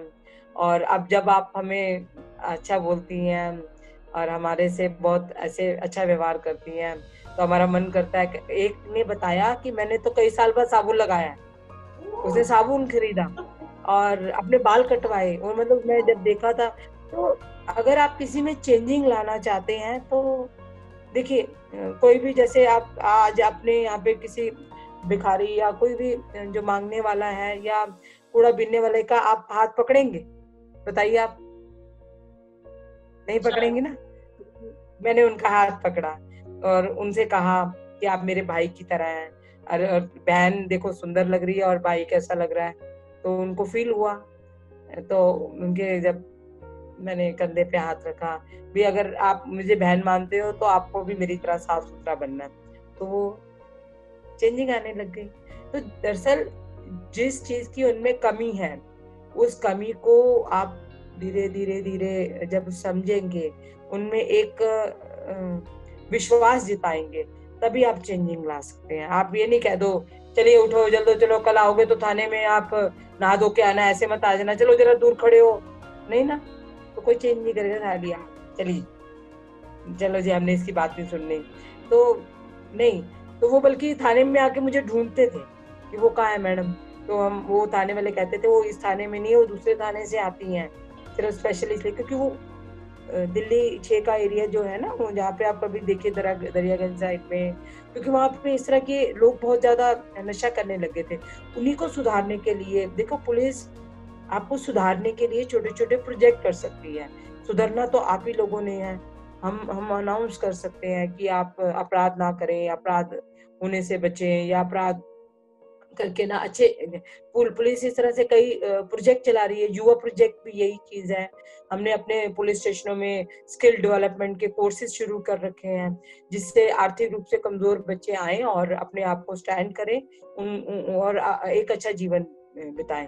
जो हमारे जेसीएल बच्चे होते हैं, जो जुनाइल बच्चे होते हैं जो क्राइम कर देते हैं, मगर वो धीरे धीरे जब मेजर होते हैं तो उनके अंदर एक ये रहता है कि हमें कोई स्टैंड नहीं करेगा, तो हम अपने दिल्ली पुलिस के बिहाफ उनकी कैरियर काउंसलिंग करके उनको अच्छी जॉब के लिए आगे लेकर जाते हैं। और इस तरह से हमारा दिल्ली पुलिस, जो हमारे पुलिस कमिश्नर साहब हैं, वो इस तरह के बहुत से कार्य कर रहे हैं। और हम भी बच्चों को मोटिवेट करते हैं कि जो हमारे दिल्ली पुलिस के ये प्रोजेक्ट चल रहे हैं, इनका भरपूर मतलब कि फायदा उठाएं और अपने जीवन को अच्छा बनाएं। देखिए, जो प्रोजेक्ट तभी सक्सेसफुल होता है जब हम सब मिलकर उसके ऊपर कार्य करते हैं और हम उन्हें अच्छे से समझाएंगे और हम उनके लिए कुछ करेंगे, उनके मार्गदर्शक बनेंगे, तभी आप कामयाबी मिल सकती है। कामयाबी, देखिए, प्रधानमंत्री जी ने कहा कि सभी लोग आत्मनिर्भर बने। अब उन्होंने प्रोजेक्ट शुरू कर दिया और प्रधानमंत्री कौशल विकास योजना शुरू कर दी है। तो ये हमारा पूरे देश का एक टीम वर्क है। वैसे हमारे दिल्ली पुलिस के, अगर हमारे कमिश्नर साहब ने एक कोई प्रोजेक्ट शुरू किया है, तो हम दिल्ली पुलिस एक प्रॉपर एक टीम वर्क है। तो हम अपने टीम वर्क के साथ मिलकर उस प्रोजेक्ट को सक्सेसफुल अपने अपने एरिया में बनाएंगे, तो तभी तो कामयाबी मिलेगी। तो और एक और भी था हमारा, ऐसे तो बहुत से प्रोजेक्ट है, एक मतलब क्योंकि वुमेन सेफ्टी को लेते हुए और पेरेंट्स के लिए भी बहुत ही सक्सेसफुल प्रोजेक्ट था। आज देखिए कि अगर किसी घर में एक लड़का है, अगर वो किसी लड़की को राह चलते हुए छीटाकसी करता है या कोई गलत काम करता है या कोई रेप जैसी जो दुष्कर्म है इस तरह के करता है, या लड़की को सीटी मारता है और छेड़ाछाड़ी करता है, तो वो भी तो लड़की किसी की बहन है ना। और अगर वो ये इस चौक पर वो कर रहा है तो उसकी बहन के साथ दूसरी चौक पर कोई दूसरा लड़का कर रहा होगा। अब हम पुलिस जो है उन लड़कों को पकड़ कर अगर कोई कार्रवाई करती है तो फट क्या करते हैं, माँ बाप आ जाते हैं, 20 बार माफ कर दो, हमारे बच्चे का आगे नहीं करेगा, ये कर दो। ऐसे ऐसे हर पेरेंट्स करते हैं ना। ये देखिए, ये तो एक ह्यूमन पर्सन है। तो पुलिस ने भी एक कहा कि चलो, अगर इस तरह के जैसे छोटे छोटे अपराध हैं जिससे क्या नाम है, लड़की के माँ बाप भी कह रहे चलिए भी कोई बात, इस बार छोड़ दो, तो मगर उस लड़के को तो लगा कि माँ बाप आ जाते हैं, हम ये क्राइम करते रहे। और कई बार तो क्या होता है, बच्चे एक चौक पे खड़े हो जाते हैं और मतलब कि आपस में बातचीत करते दिखाएंगे, मगर कुछ गलत बात कर देंगे जो दूसरों को अपमानजनक लगती है। तो ऐसे बच्चों को सुधार करने के लिए हमारे दिल्ली पुलिस में एक शिष्टाचार प्रोजेक्ट शुरू किया गया। उसमें अगर कोई बच्चा इस तरह से किसी महिला को छेड़ता हुआ या आवारागर्दी करता हुआ या इस तरह के पकड़ा जाता था, तो उसको पुलिस स्टेशन में लेकर आते थे, उसके माँ बाप की रजामंदी के साथ उसको थोड़ा काउंसलिंग करके हम अपने एरिया के जितने भी पादरी साहब हैं, मौलवी साहब हैं, पंडित जी हैं या कोई सोशलिस्ट है, उनको एक्टिविटीज करता है जो उनको बुलाकर हम कंटिन्यू उस बच्चे को संस्कार वाले मोटिवेशनल वाले स्पीच देते थे। तो जब उसको लगता था भी नहीं पुलिस जाके वहां 1 घंटा बिठा दीजिएगी, 2-4 घंटे हमें सबके मंत्र वगैरह सुनने पड़ेंगे और तो वो कहता था अच्छा भी मैं आपके आज के बाद लड़की नहीं छेड़ूंगा, आज के बाद ये नहीं करूंगा। तो आप ये देखिए कि आप बहुत सारे तरीके ढूंढ सकते हो अपराध कम करने के लिए। अब आप ये देखिए, जो लोगों के चालान करते हैं, ड्राइविंग के चालान करते हैं, जब उनको लाइसेंस, तभी जब वो चालान भी फाइल कर देते हैं, अपने फाइन को फाइल कर दिया, मगर उन्हें लास्ट में पूरा दिन बिठा के व्हीकल को चलाने के लिए जो कानून बनाए गए हैं और जो नियम बनाए गए उनको सारा दिन दिखाए जाते हैं, जबकि उनको पता है, मगर फिर दिखाए जाते हैं, याद कराया जाता है कि तुमने गाड़ी इस तरह से चलानी है ना। तो उन लोग बच्चों को समझाया जाता है कि तुमने लड़कियां नहीं छेड़नी, तुमने आवारागर्दी नहीं करनी, अपने पेरेंट्स ने जो तुम्हारे लिए सपने देखे उनको पूरा कीजिए। तो इस तरह के बहुत से छोटे छोटे प्रोग्राम हम करते रहते हैं और मैं बढ़ चढ़कर इन सब प्रोग्रामों में पार्टिसिपेट करती हूँ। स्कूलों कॉलेजों में जाके बच्चों को अवेयर करती हूँ, लड़कियों में मोटिवेशनल की पढ़ाई के साथ साथ अपना सेल्फ डिफेंस तो आप कर ही रहे हैं, अपने माँ बाप के सपनों को भी पूरा कीजिए, अपने सपनों को भी पूरा कीजिए। आजकल जो यंग जनरेशन है वो बहुत जल्दी तो की दुनिया में आप कोई देखते ना, वो एक जब एज चेंज हो रही होती है, 15-16 साल की लड़की जब हो रही होती है तो जैसे माँ बाप को चिंता हो जाती है ना, वैसे मतलब उनमें चेंजिंग आने लग जाती है, तो वो बहुत जल्दी किसी के बहकावे में आके अपना घर बार छोड़ के निकल पड़ती है अपने नए हमसफर के साथ। तो वो उनकी उम्र नहीं है, तो उनको समझाया जाता है कि आपकी उम्र पढ़ाई की है, पढ़ लिख के जाइए, 20-25 साल के जब हो जाएंगे, अपने पाँव पे खड़े हो जाएंगे, अपना अच्छा और बुरा समझने लग जाएंगे, तब क्या नाम है आप अपने जिंदगी का इस तरह का फैसला लें, उससे पहले नहीं।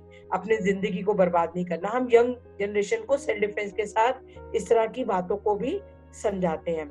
और जो बच्चे छोटे होते हैं, जैसे जो फर्स्ट क्लास के बच्चे हैं या फिफ्थ क्लास के बच्चे हैं, मतलब जो 10-12 साल से नीचे बच्चे हैं, उन बच्चों को मैं गुड टच और बैड टच के बारे में बताती हूँ कि कौन आपको जो छू रहा है तो आप कैसा महसूस करते हो। अब जैसे माँ बाप छूते हैं तो बच्चे को गले भी लगा देंगे, जोर से भी जप्पी मार देंगे, है ना। तो उस समय बच्चे को क्या प्राउड फील होता है, अपनापन। और कोई टीचर है वो शाबाश करता है, शाबाश वेरी गुड, तो उस समय होता है हाँ भी मैंने अच्छा काम किया। और जब कभी कोई गंदी नियत वाला होगा, वो आपके इस साइड छुएगा या इधर छुएगा या कहेगा और भाई क्या हाल है, कैसे है, तो उसकी छूने से बच्चा ये सोचता है ये मुझे कहाँ छुआ है। तो वो एग्जाम्पल देके हम जब उन चीजों को समझाते हैं तो बच्चों को क्योंकि मेरा सेल्फ डिफेंस कराने का तरीका ही बहुत अलग है। और वो जो हम सेल्फ डिफेंस सिखाते हैं वो एक गेम के रूप में नहीं सिखाते, मतलब कि जूडो कराटे के साथ इस चीज से जोड़ा गया है तो किक पंच मारना ही नहीं, और किस वक्त क्या रिएक्ट करना है वो चीजें भी हम सिखाते हैं। घरेलू लेडीज के साथ किस तरह का अपराध होता है तो उसको उस समय कैसे डिफेंस करना है, बच्चे के साथ अगर कुछ होता है तो बच्चे को कैसे डिफेंस करना है, कोई मतलब वो चीजों को हम लेकर सिखाते हैं। और जब स्कूल कॉलेजेस में जो लड़कियां हैं, मैं तो बल्कि आपके प्रोग्राम के माध्यम से भी सबको कहूंगी कि गूगल में जाकर जरूर टाइप करें किरण सेठी दिल्ली पुलिस या लेडी सिंघम के नाम से, तो मेरी सिखाई हुई लड़कियों की बहुत सारी वीडियोस स्कूल कॉलेजेस ने या जो एनजीओज है उन्होंने डाली हुई है। तो उसमें देखिए कि एक साथ हजारों लड़कियां जब क्या बोलती हैं और एक ही आवाज पे बोलती हैं तो उसका आनंद ही बहुत अच्छा होता है और बड़ा आनंद आता है। तो मेरी इच्छा है कि मैं एक ऐसा शो करूं जिसमें हमारे देश के माननीय प्रधानमंत्री जी देखकर लाखों लड़कियों के सामने जब वो देखें तो उनको भी विश्वास हो जाए कि भारत की लड़की तो कहीं कमजोर नहीं।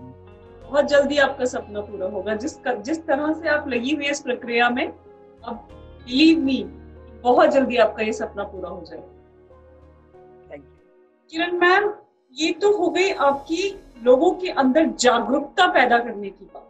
अभी तक हमने जितनी भी अभी तक ये बातचीत करी, ये जागरूकता की बात। जागरूकता एक अलग चीज है और लोगों को एक नया जीवन देना एक अलग चीज है। आपने खाली जागरूकता नहीं फैलाई, अपने लोगों के अंदर जीवन जीने की आशा को पैदा किया। वो लोग जो अंधकार में रहते हैं और शायद सूर्य की रोशनी भी उन तक आने की कोशिश नहीं कर पाती, चाह कर भी सूर्य की रोशनी भी उन तक नहीं आती, आपने उन लोगों के जीवन में आशा की किरण लाई। देह व्यापार से जुड़े लोग जिनके बारे में लोग बात तक करना पसंद नहीं करते, जीबी रोड जिसका नाम तक लोग अपनी जबान पे लाने से घबराते हैं या अपनी फैमिली के सामने बैठ के उनको लगता है कि हमने क्या बोल दिया, आपने ऐसे लोगों की, ऐसी बच्चियों की जिम्मेदारी ली कि नया जीवन देने की। और ऐसा नहीं कि जिम्मेदारी ली, आपने इस तरह के कई काम भी किए और जिसकी आपकी बहुत प्रशंसा भी की। किस तरह से करती हैं आप ये सब, कहाँ से लाती हैं ये जज्बा? जज्बा देखिए कि जो मैंने बताया कि जब हम धीरे धीरे समाज के साथ काम करते हैं तो समाज में ही दो तरह के लोग हैं। एक आपकी प्रशंसा करते हैं तो आपको जोश बढ़ता है, और एक जो एडमायर को, अगर मैं चाहती हूँ कि अगर आप देखें और जैसे एक अपने लक्ष्य को साधने के लिए हम एक तरफ देखते रहते हैं, सिर्फ उसी तरफ देखेंगे तो ये सब चीजें आपके मन माइंड में आ जाती हैं। मैं उसके लिए तो जो आपने ये एक कहा कि किस तरह से आप इस तरह करते हैं, उसके लिए जो लोग मुझे चुनते हैं इस चीज के लिए, इसके लिए तो उन्होंने मेरे में कुछ देखा है, तभी मुझ में चुना है। तो मैं उनकी नजरिए को सलूट करती हूँ कि उन्होंने मुझे इस काबिल समझा कि मैं यहाँ जाके कुछ चेंजिंग कर सकती हूँ। तो उसके लिए मैं धन्यवाद करती हूँ अपने पुलिस कमिश्नर साहब का, आपने joint CP Shri NK. Bundela साहब का, और खासतौर पे अपने डीसीपी संजय भाटिया साहब का, रोहित मीना साहब का, और अपने जो डीसीपी 3 थे हमारे सिकंदर सिंह साहब और चौहान मैडम का, कि इन्होंने मुझे टीम वर्क में चुना कि मैं यहाँ जाऊं और यहाँ पे पोस्टेड हूँ और इनके लिए कुछ करूं। दरअसल जब मुझे इस जगह पे पोस्टेड किया गया अभी हाल में ही, तो मुझे ये बताया गया कि यहाँ पे नाबालिग लड़कियों के साथ कोई जबरदस्ती देह व्यापार नहीं कराए और नाबालिग लड़की के साथ ये अपराध नहीं होना चाहिए, और जो लेडीज है भी यहाँ पे तो इनके साथ किसी तरह की कोई जबरन नहीं होना चाहिए। तो हम ब्रोथल हाउस में जाके जब विजिट वगैरह किया तो मैंने देखा कि ठीक है, हमने, हमारी पुलिस का काम है अपराध को रोकना और इनके साथ कोई व्यापार नहीं हो इस तरह का, या कोई और अनजान लड़की को जबरदस्ती यहाँ पे ना लाकर रखा जाए। तो मैं जब वहां विजिट करती थी तो मैंने देखा ये लड़कियां जो ना मानसिक रूप से बहुत मतलब जिनके लिए कोई शब्द नहीं है, वो मानसिक रूप से बहुत कमजोर है। नेचुरल है कि एक ही जगह पे, ऐसी जगह पे रहना और एक जैसा जीवन, उनकी कोई सोशल लाइफ नहीं है। आप जब दिल करता है आप मॉल जा सकती हैं, आप मूवी देखने जा सकती हैं, अपनी फैमिली के साथ उठती बैठती हैं, ऐसा जीवन उनका नहीं है। वो समाज से बिल्कुल अलग है। तो मैंने देखिए, आप कभी किसी के जीवन में अगर आना चाहते हैं या आप उसकी चीज में कहीं बदलाव लाना चाहते हैं, तो पहले आपको मानसिक रूप से उनको मजबूत करना बहुत जरूरी है, तभी आप उनमें कुछ चेंजिंग ला सकते हैं। मैंने उनके ब्रोथल हाउस में जाकर उनको सबसे पहले योगा कराना शुरू किया, क्योंकि योगा मैं अपने दिल्ली पुलिस के कर्मचारियों को भी कराती हूँ, खुद मैं योगा की स्टूडेंट भी हूँ और योगा में एक्सपर्ट भी। तो मैंने उनको योग के जरिए उनको धीरे धीरे धीरे अपने साथ जोड़ा, और जब मैंने योग के साथ जोड़ा तो मैंने देखा कि इनके अंदर तो बहुत सारी बुरी आदतें भी हैं। गुटखा खाना, अपनी सफाई नहीं रखना, अपने शरीर की सफाई नहीं रखना, और ऐसी जहाँ पे वो रहती हैं वहाँ कोई ऐसा नहीं है कि बहुत घरेलू माहौल है, क्योंकि नेचुरल है कि वहाँ देह व्यापार होता है, तो सिर्फ वही एक्टिविटीज के लिए चीजें रहती हैं। पर जिस तरह से एक घर परिवार में सब रहन सहन है, वैसा नहीं है।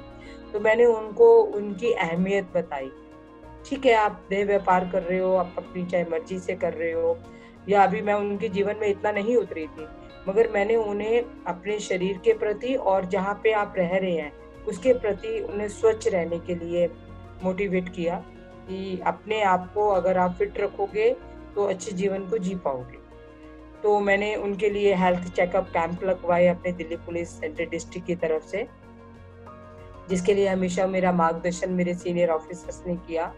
तो जब मैंने उनका अभी 2 अक्टूबर को मैंने उनका लिए हेल्थ चेकअप जब कैंप लगाया, तो मैंने ऑल इंडिया मेडिकल हॉस्पिटल के डॉक्टर्स उनसे बात की। तो वहाँ विवेक दीक्षित साहब के साथ उनकी टीम आई और उन्होंने उन लेडीज का हर तरह से, ऑर्थो के डॉक्टर आए वहाँ पे, गायनी के डॉक्टर आए, और मेंटली वो जो मनोवैज्ञानिक डॉक्टर आए, और कुछ उनका पूरा चेकअप हुआ उनका, और डेंटल्स के आए।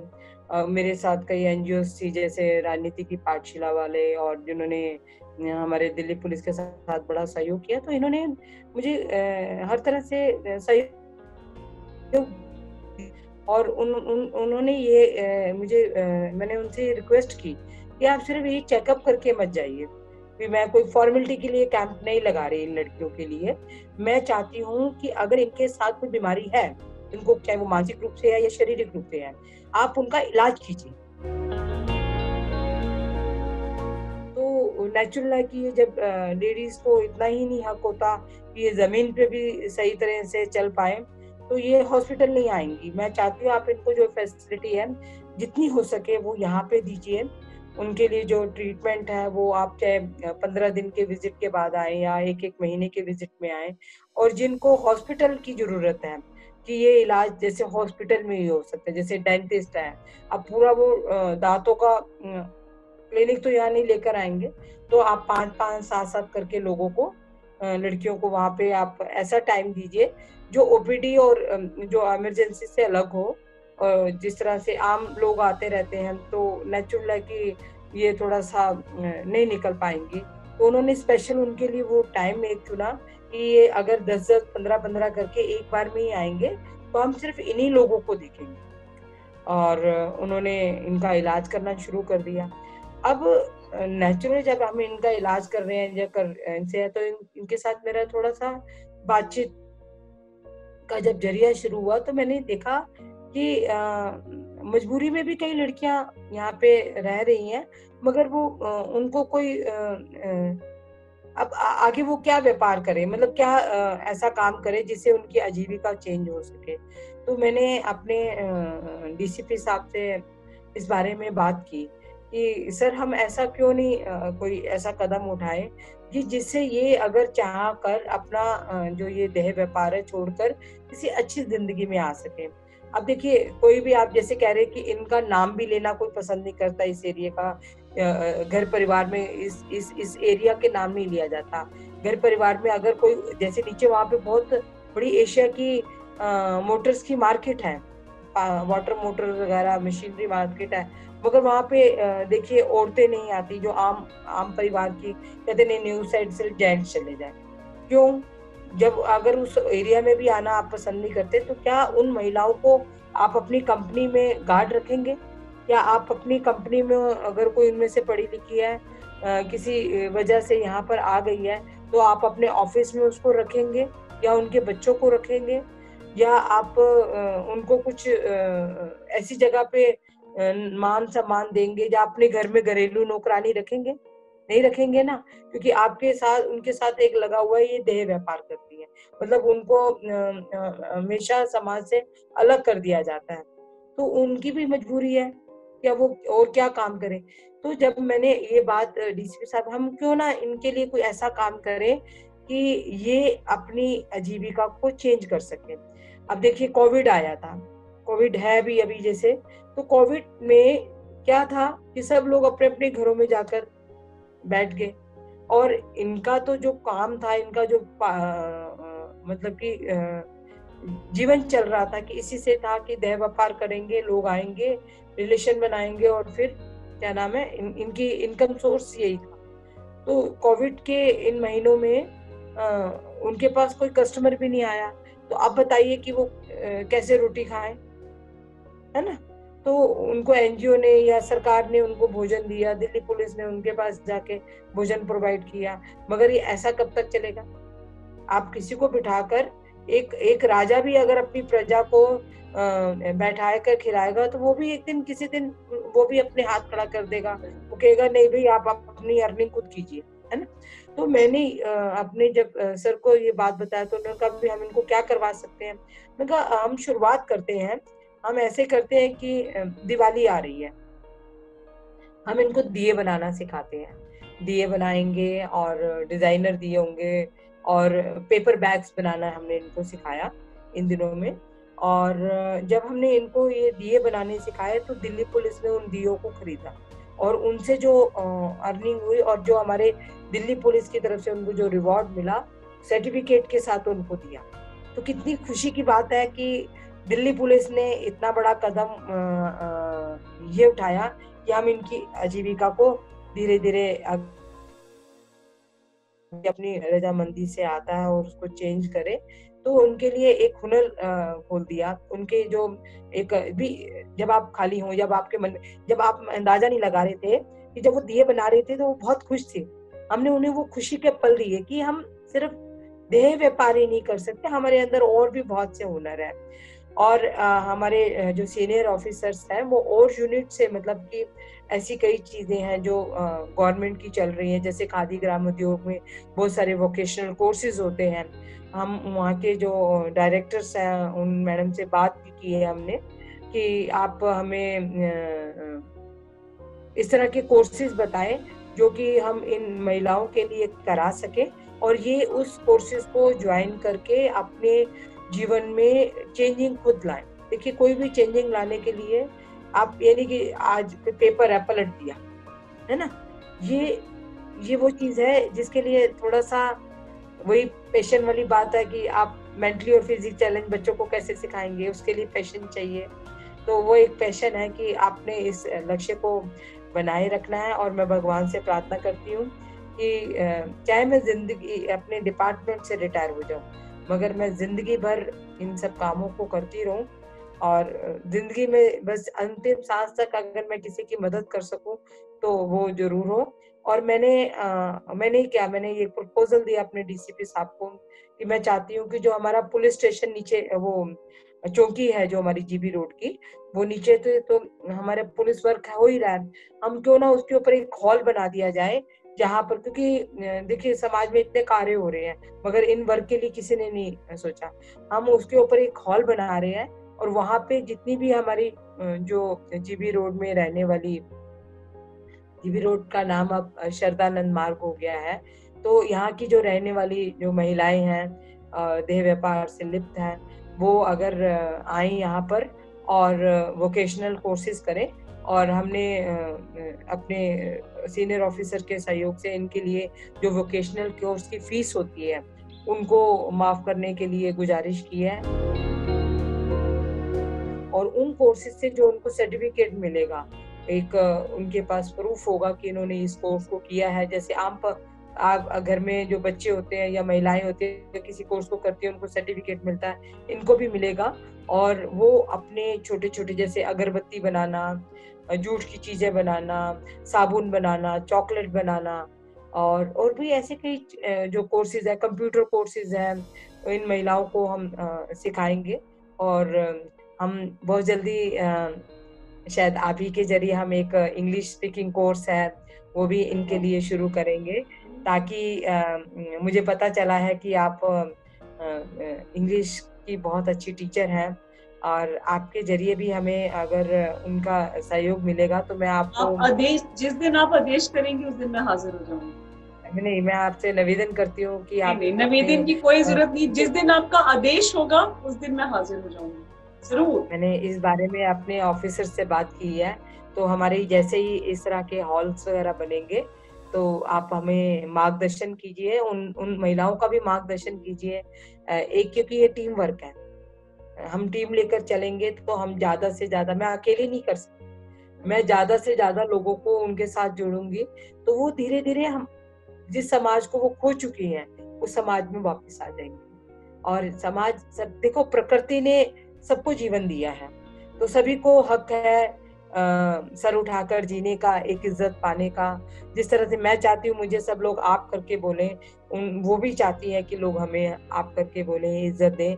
मैं उन्हें हमेशा दीदी बोलती हूँ, जो भी वहाँ पे जो महिलाएं हैं, वो जाते मुझे गले लगा देती है। कई बार मुझे लोग कहते हैं कोविड है दूर रखो, उनका नहीं, कोई बात नहीं, देखिए सोशल डिस्टेंस तो जरूरी है, मगर जो वो उस समय अपनापन जो हाथ पकड़ के या इस तरह से दिखाती हैं, नेचुरल हमने मास्क लगा रखा है, सब कुछ किया हुआ है, मगर वो अपनी भावनाओं को नहीं रोक पा रही।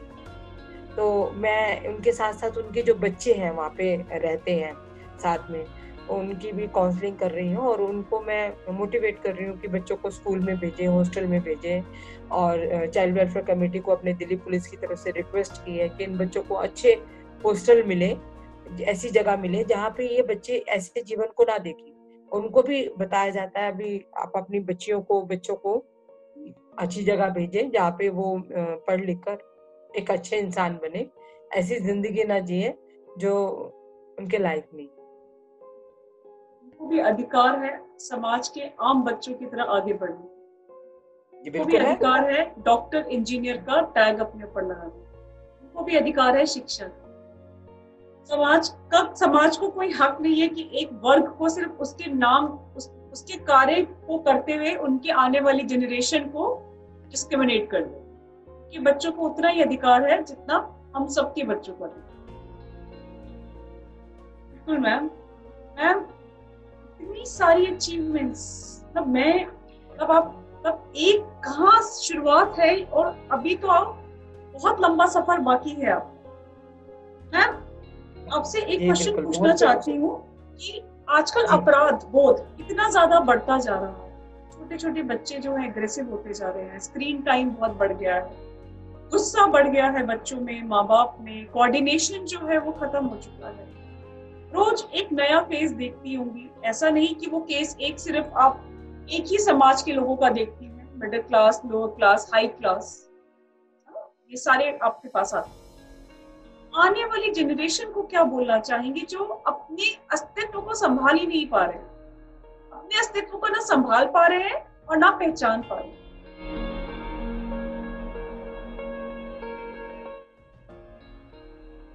भारती जी, आप बिल्कुल बहुत ही जो आज की जरूरत का आपने क्वेश्चन पूछा है।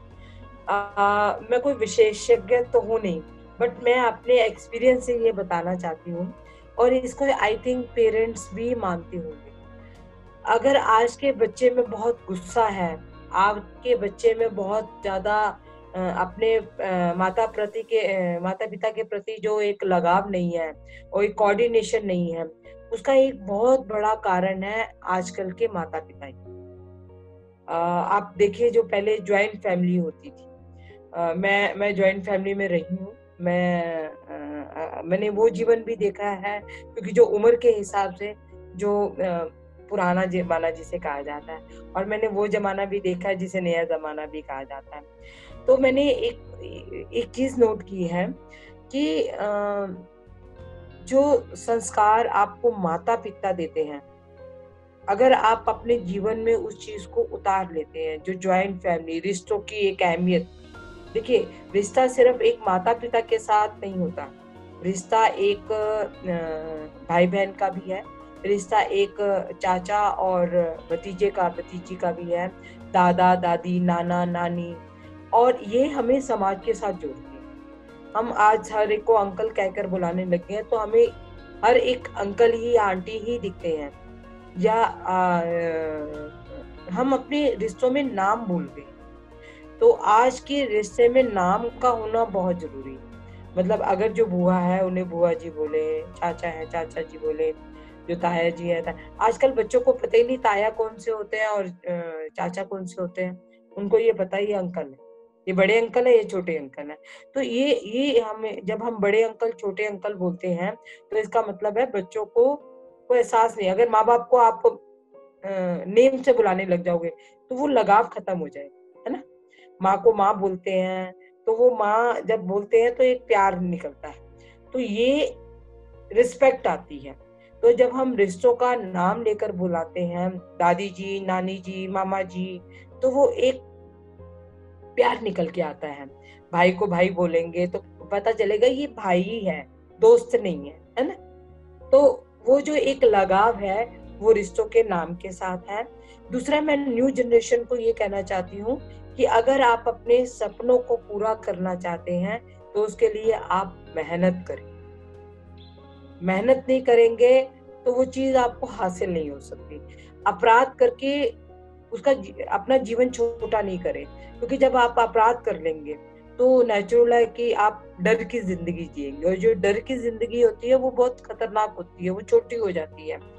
फिर आप लंबी जिंदगी नहीं जी पाएंगे, क्योंकि आप हर एक चीज से डरेंगे। क्योंकि अगर आपने आजकल की जो यंग जनरेशन है, वो क्या करते हैं, स्कूटर या मोटरसाइकिल चोरी की, और उस चोरी से मोटरसाइकिल से यूम यूम यूम करके चलाना और स्नैचिंग कर देना, मोबाइल से स्नैचिंग कर ली या चेन स्नैचिंग कर ली। तो उससे क्या है, देखो, एक मोबाइल जो एक आदमी 50 या 60 हजार या 10 हजार या 15 हजार का खरीदता है, आपने उसको 500, 700, 2000, 3000 में बेच दिया। उस आदमी की जीवन को आपने नुकसान तो पहुंचाया ही है। वो तो इसकी भरपाई कर लेगा, दुख मनाकर थोड़ी देर अफसोस करके रह जाएगा। मगर आपने जो चोरी की आदत डाल ली, और इसे उससे आपको चोट लग सकती है, आप विदाउट हेलमेट जा सकते हैं, आप जब अपराध में पकड़े जाएंगे तो आपका जीवन जेल में कटेगा, आपके माँ बाप की बेइज्जती होगी, आपका घर में जो परिवार आपके साथ जुड़ा हुआ उसकी इंसल्ट होगी, और आपका जीवन क्या रह जाएगा, कुछ नहीं।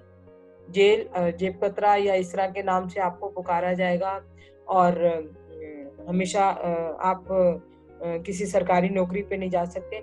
तो आप अगर कोई भी इस तरह का अपराध में जाते हो तो उससे पहले आपने जो जीवन जिया है, समझ लीजिए एक 16-17 साल का लड़का है या कोई भी अपराधी है या जो इस तरह का अपराध करता है, वो कुछ साल तो स्कूल गया ही होगा। तो उसने अपना जीवन ये 16-17 साल सिर्फ एक मेहनत ना करके, अपराध करके, छोटी सी अटैक करके और सोचता कि मैं अमीर हो जाऊं, सपने पूरे कर लूं, तो वो सपने नहीं पूरे कर पाएगा। फिर जो कमाया वो भी वकीलों के थ्रू निकल जाएगा। तो इसी तरह से हम ये बताना चाहते हैं मैं आज की जनरेशन को कि मेहनत करें, अपने सपनों को पूरा करने के लिए आप पढ़ाई लिखाई करें, ताकि अगर जिस देश के हर व्यक्ति पढ़ा लिखा होगा उस देश में हमेशा कामयाबी होगी। कामयाबी ये नहीं है कि हमारे प्रधानमंत्री जी ने या हमारे राष्ट्रपति जी ने या हमारे देश के नेता ने या हमारे टीचर ने या हमारे माँ बाप ने हमारे लिए क्या किया है। आज जनरेशन अगर कोई काम नहीं कर रही तो कहते हैं आपने हमारे लिए किया क्या है। अगर उन्होंने नहीं किया तो आप पढ़ लिख कर अपने लिए कुछ बने, वो काम करे ताकि वो औलाद आपके लिए आपको बड़ा करा, आपको ये शिक्षा दी। इस चीज को मतलब कि आप में अभी भी अज्ञानता में है, अशिक्षा में है, जो आप अभी तक इतने बड़े होने के बाद पूछ रहे हो कि हमारे लिए क्या किया है। आप एक दिन की रोटी खुद कमा कर देखिए, क्या आप कमा पा रहे हैं? तो आपको जो इतने 16-17 साल से 18 साल से 20 साल से बड़ा कर दिया है, तो आप देख लीजिए, आप एक दिन की रोटी नहीं कमा रहे, उन्होंने 20 साल आपको खिलाया, आपको बड़ा किया, पढ़ाया। तो कुछ जिम्मेवारियां बच्चों को खुद भी समझनी चाहिए और उस जिम्मेदारियों पे खरा उतरना चाहिए। हमारे माननीय जो राष्ट्रपति थे अब्दुल कलाम साहब, जिन्हें मैं हमेशा नमन करती हूँ, और उन्होंने कहा था कि सिर्फ सोते हुए सपने ना देखें, जागते हुए भी सपने देखें, और उन सपनों को पूरा करने में आप में वो एक जोश और जज्बा भी होना चाहिए कि वो आपको सिर्फ मेहनत करके ही मिल सकता है। और वो देखिए कितनी छोटी फैमिली से आए थे अब्दुल कलाम साहब। एक मैं देखती हुई उनका पोस्टर, वो साइकिल पे अखबार बेचा करते थे, और वो बताइए अंतरिक्ष पे उन्होंने जो किया, क्या वो इतने बड़े बड़े जो विकासशील देश है उन्होंने किया? तो एक जज्बा था कि उन्होंने ये सब किया। जब वो बन सकते हैं तो गरीबी जो है वो आपका रास्ता नहीं रोक सकती। अगर आप मेहनत करेंगे तो रतन टाटा जी भी हमने सुना है कि बहुत छोटी फैमिली से थे, आगे बढ़े। तो ऐसे कई लोग हैं जो हम हमारे माननीय प्रधानमंत्री जी देख लीजिए कि वो भी तो चाय का काम करते थे और चाय बनाते थे और पिलाते थे, और आज देश के प्रधानमंत्री हैं। तो अगर आप में कुछ करने की ललक है, आप वो चीजें देखिए कि वो कैसे आगे बढ़े, हमें भी ऐसा बढ़ना है। और यही मेरे लिए मेरी तरफ से उन सबके लिए मैसेज है कि अपराध को हमारे समाज के लोग ही करते हैं, और अपराध को हमारे समाज के लोग ही रोकते हैं। तो आप रोकने वाला बनिए। जिंदगी में दुनिया में दो तरह के लोग होते हैं। मेरे टीचर शिव कुमार कोली के पापा जी बताया करते थे कि जो दो तरह के लोग वो किस तरह के होते हैं, एक सलूट मारने वाले और एक सलूट खाने वाले। एक, ठीक है ना, आप मतलब समझ गए? एक सलूट मारने वाले होते हैं और एक सलूट खाने वाले होते हैं, कि जिनको सलूट हमेशा मिलता है, और एक जो सलूट बजाते रहते हैं, भाई साहब कुछ कर दो मेरे लिए, ऐसे कर दो। तो आपको सलूट मारने वाला नहीं, सलूट खाने वाला बनो। Beautiful, ma'am. Beautiful. Wow. Ma'am, thank you so much जी। मैं इतनी ज्यादा इम्प्रेस्ड हो रही हूँ आपसे, मतलब आपकी जर्नी इतनी इंस्पायरिंग जर्नी है। एक एक दिन आपके जीवन का, एक एक मोमेंट आपका, एक एक चीज मेरे को लगता है एक आम इंसान नहीं कर सकता। अब 24 घंटे अपने डिवाइड करते हैं पूरे दिन पे, और उसको खत्म करते हैं और अगले दिन की शुरुआत करते हैं। आपकी तो हर दिन जो है एक सफलता के साथ शुरू होती है। भारती जी, मैं आपको एक बात और भी बताती हूँ, मुझे बुखार नहीं होता। टचवुड मत बोलिए। मतलब कि मैं ये कोई अगर ये मुझे कहे कि आज मेरी तबीयत ठीक नहीं है, मैं आज ये काम नहीं करूंगी, तो इसलिए शायद ईश्वर ने मुझे कभी बुखार भी नहीं होने दिया कि भैया ये बुखार से हो जाएगी तो इस दिन काम कौन करेगा। तो मैं मेरे को पता है काम हर करना है दिन आप। इवन देन मेरे कई बार स्टाफ के जो मेरे साथ काम करते हैं वो पूछते हैं मैडम आपकी किचन में क्या चीज रखी हुई है, ये इतनी एनर्जी कहाँ से ले आते हो, क्या खाती हो? तो मैं वही खाती हूँ जो सब खा रहे हैं। तो वो मुझसे पूछते हैं ये इस एनर्जी का राज क्या है।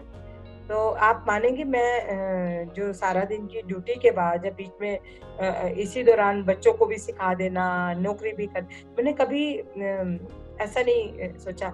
मैं अपने आप ही टाइम को चुरा लेती। मुझे सुबह 6 बजे ये काम करना है, 7 बजे ये काम करना है, फिर उसके बाद कोर्ट जाना है, फिर उसके बाद ये जाना है। अच्छा, जब सारा दिन करने के बाद भी अगर कोई और काम आ जाता है, अच्छा चलो कर लेती हूँ, कोई बात नहीं, जब इतनी देर काम किया थोड़ी देर और सही। तो वो अपने आप एनर्जी बनती रहती है। हमारा ये इंटरव्यू उनमें से एक है। हाँ, बिल्कुल। मैम, मुझे बहुत अच्छा लगा कि आपने मुझे इस प्रोग्राम के लिए चुना। अ, जो आपका ये प्रोग्राम है वो मेरे अंदर एक मोटिवेशनल बढ़ रहा है। मतलब मैं अगर मुझे प्रिंट मीडिया ने इतना नाम दिया, 92 FM ने मुझे जब लेडी सिंघम कह के बुलाया कि आज हम यहाँ पे बुला रहे हैं, जिनके आरजे वगैरह ये सब है, उन्होंने एक मुहिम चलाई थी कि दिल्ली के धाकड़।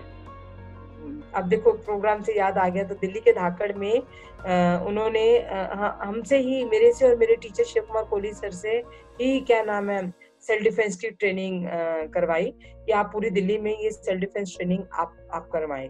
तो उनके माध्यम से हमने क्योंकि मैं दिल्ली पुलिस में हूँ तो मैं दिल्ली पुलिस के माध्यम से गई, उन्होंने कोहली सर ने अपने माध्यम से इस ट्रेनिंग को पूरी दिल्ली में करवाया और हमें दिल्ली का धाकड़ डिक्लेयर किया गया। उन्होंने के पीछे 1 साल पूरी मुहिम चली थी।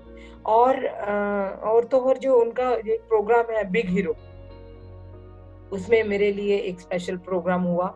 और ये जो चीजें होती हैं ये आपको आगे बढ़ने के लिए कामयाब करती हैं। अब कई ऐसे टॉक होते हैं, जैसे मेरी आपकी बातचीत हो रही है, ऐसे कई मोटिवेशनल टॉक है, जैसे MS टॉक है, वो कई बार हमें बुलाकर सबके साथ जब बातचीत करता है, तो मैं सोचती हूँ कि जो लोग हमें देख रहे हैं, सुन रहे हैं, जैसे आपके प्रोग्राम को जब लोग देखेंगे तो कहीं ना कहीं ये भी आ सकता है यार अब हम बैठ के क्या कर रहे हैं, ये लेडी कर रही है तो हमें भी करना चाहिए। अब मैं तो आपसे बड़ी एडमायर हो रही हूँ, मुझे आपसे बड़ी एक जोश मिल रहा है कि मैं आप इतना अच्छा काम कर रही हैं कि हम जैसों को आगे तक समाज के बीच में लाती हैं। और जो आप काम कर रही हैं उसके लिए तो मैं आपको सलूट करती हूँ। आप जैसे देखिए महिला, एक महिला के लिए, नहीं तो लोग कहते हैं जी औरत को देख के खुश नहीं होती। किसने कहा? आपको देखिए, आप मेरे को देखे कितना खुश हो रही हैं और मैं आपको देख के नहीं कितना हो रही हूँ। मैं तो आपको देख के सोच रही हूँ कि अब तो कहाँ अपनी कमियां ढूंढूं और उनको बाहर निकाल के इम्प्रूव करूंगा। मैम, बहुत इंस्पायरिंग स्टोरी है आपकी, बहुत इंस्पायरिंग सक्सेस स्टोरी है आपकी। It's not easy to achieve all this जो आपको मिला है लाइफ में। वो आपको कहीं ऐसे वरदान की तरह किसी ने आके हाथ में नहीं पकड़ा दिया है। जो कुछ भी आपने अपनी जिंदगी में पाया है, जो कुछ भी आपके अचीवमेंट्स है, उसका क्रेडिट आपको जाता है क्योंकि वो आपकी मेहनत का फल है। आपके माँ बाप ने सपना देखा, उन्होंने आपको आपके गुरु के पास भेजा, आपके गुरु ने आपके लिए एक सपना देखा। आपने कितनों के सपनों को पूरा किया है मैम, अपने माँ बाप, अपने गुरु, और आज आप बाकी बहुत लोगों के लिए एक इंस्पायरिंग पर्सनालिटी है जिनको देख के लगता है हाँ हमें बनना है, इन जैसा बनना है लेडी सिंघम। सैल्यूट करती हूँ मैम मैं आपको, एंड बहुत बहुत बहुत शुक्रिया करती हूँ आपको। ये यात्रा हमारी यही खत्म नहीं हुई, हम फिर मिलेंगे एक नए शो के साथ दोबारा से। मैम की बहुत लंबी यात्रा, क्योंकि मैम के अचीवमेंट इतने हैं कि शायद वो एक शो में कंप्लीट ही नहीं और डिस्कस ही नहीं हो सकते। आई एम श्योर हम नेक्स्ट शो में मैम की और आगे की जर्नी डिस्कस करेंगे। Thank you very much ma'am, I truly appreciate. मैं आपके प्रोग्राम के लिए और ज्यादा काम करूंगी कि ताकि आपको मैं और ज्यादा आपको खुशी हो कि मैं हर वर्ग के लिए, हर चीज के लिए आगे बढ़ूं, और जिनको मेरी जरूरत है ईश्वर मुझे उन तक पहुंचाए। जरूर मैम, और आपकी प्रार्थना के लिए जरूर हम भी प्रार्थना करेंगे। जो सपने आप इस समाज के लिए देखती हैं, जिस तरह का सपना आपने भारत के लिए सोचा है, जिस तरह के लोगों के लिए आप हेल्प करना चाहती हैं, मैं जरूर चाहूंगी समाज आपके हर किए हुए कार्य की प्रशंसा करे, आपको उसका सम्मान दे, और आप जैसे अगर एक भी इंसान और दुनिया में जन्म ले लेता है तो ये पूरा का पूरा समाज किरण मैम, थैंक यू। जय, बहुत बहुत सैल्यूट है आपको, आपकी हर अचीवमेंट।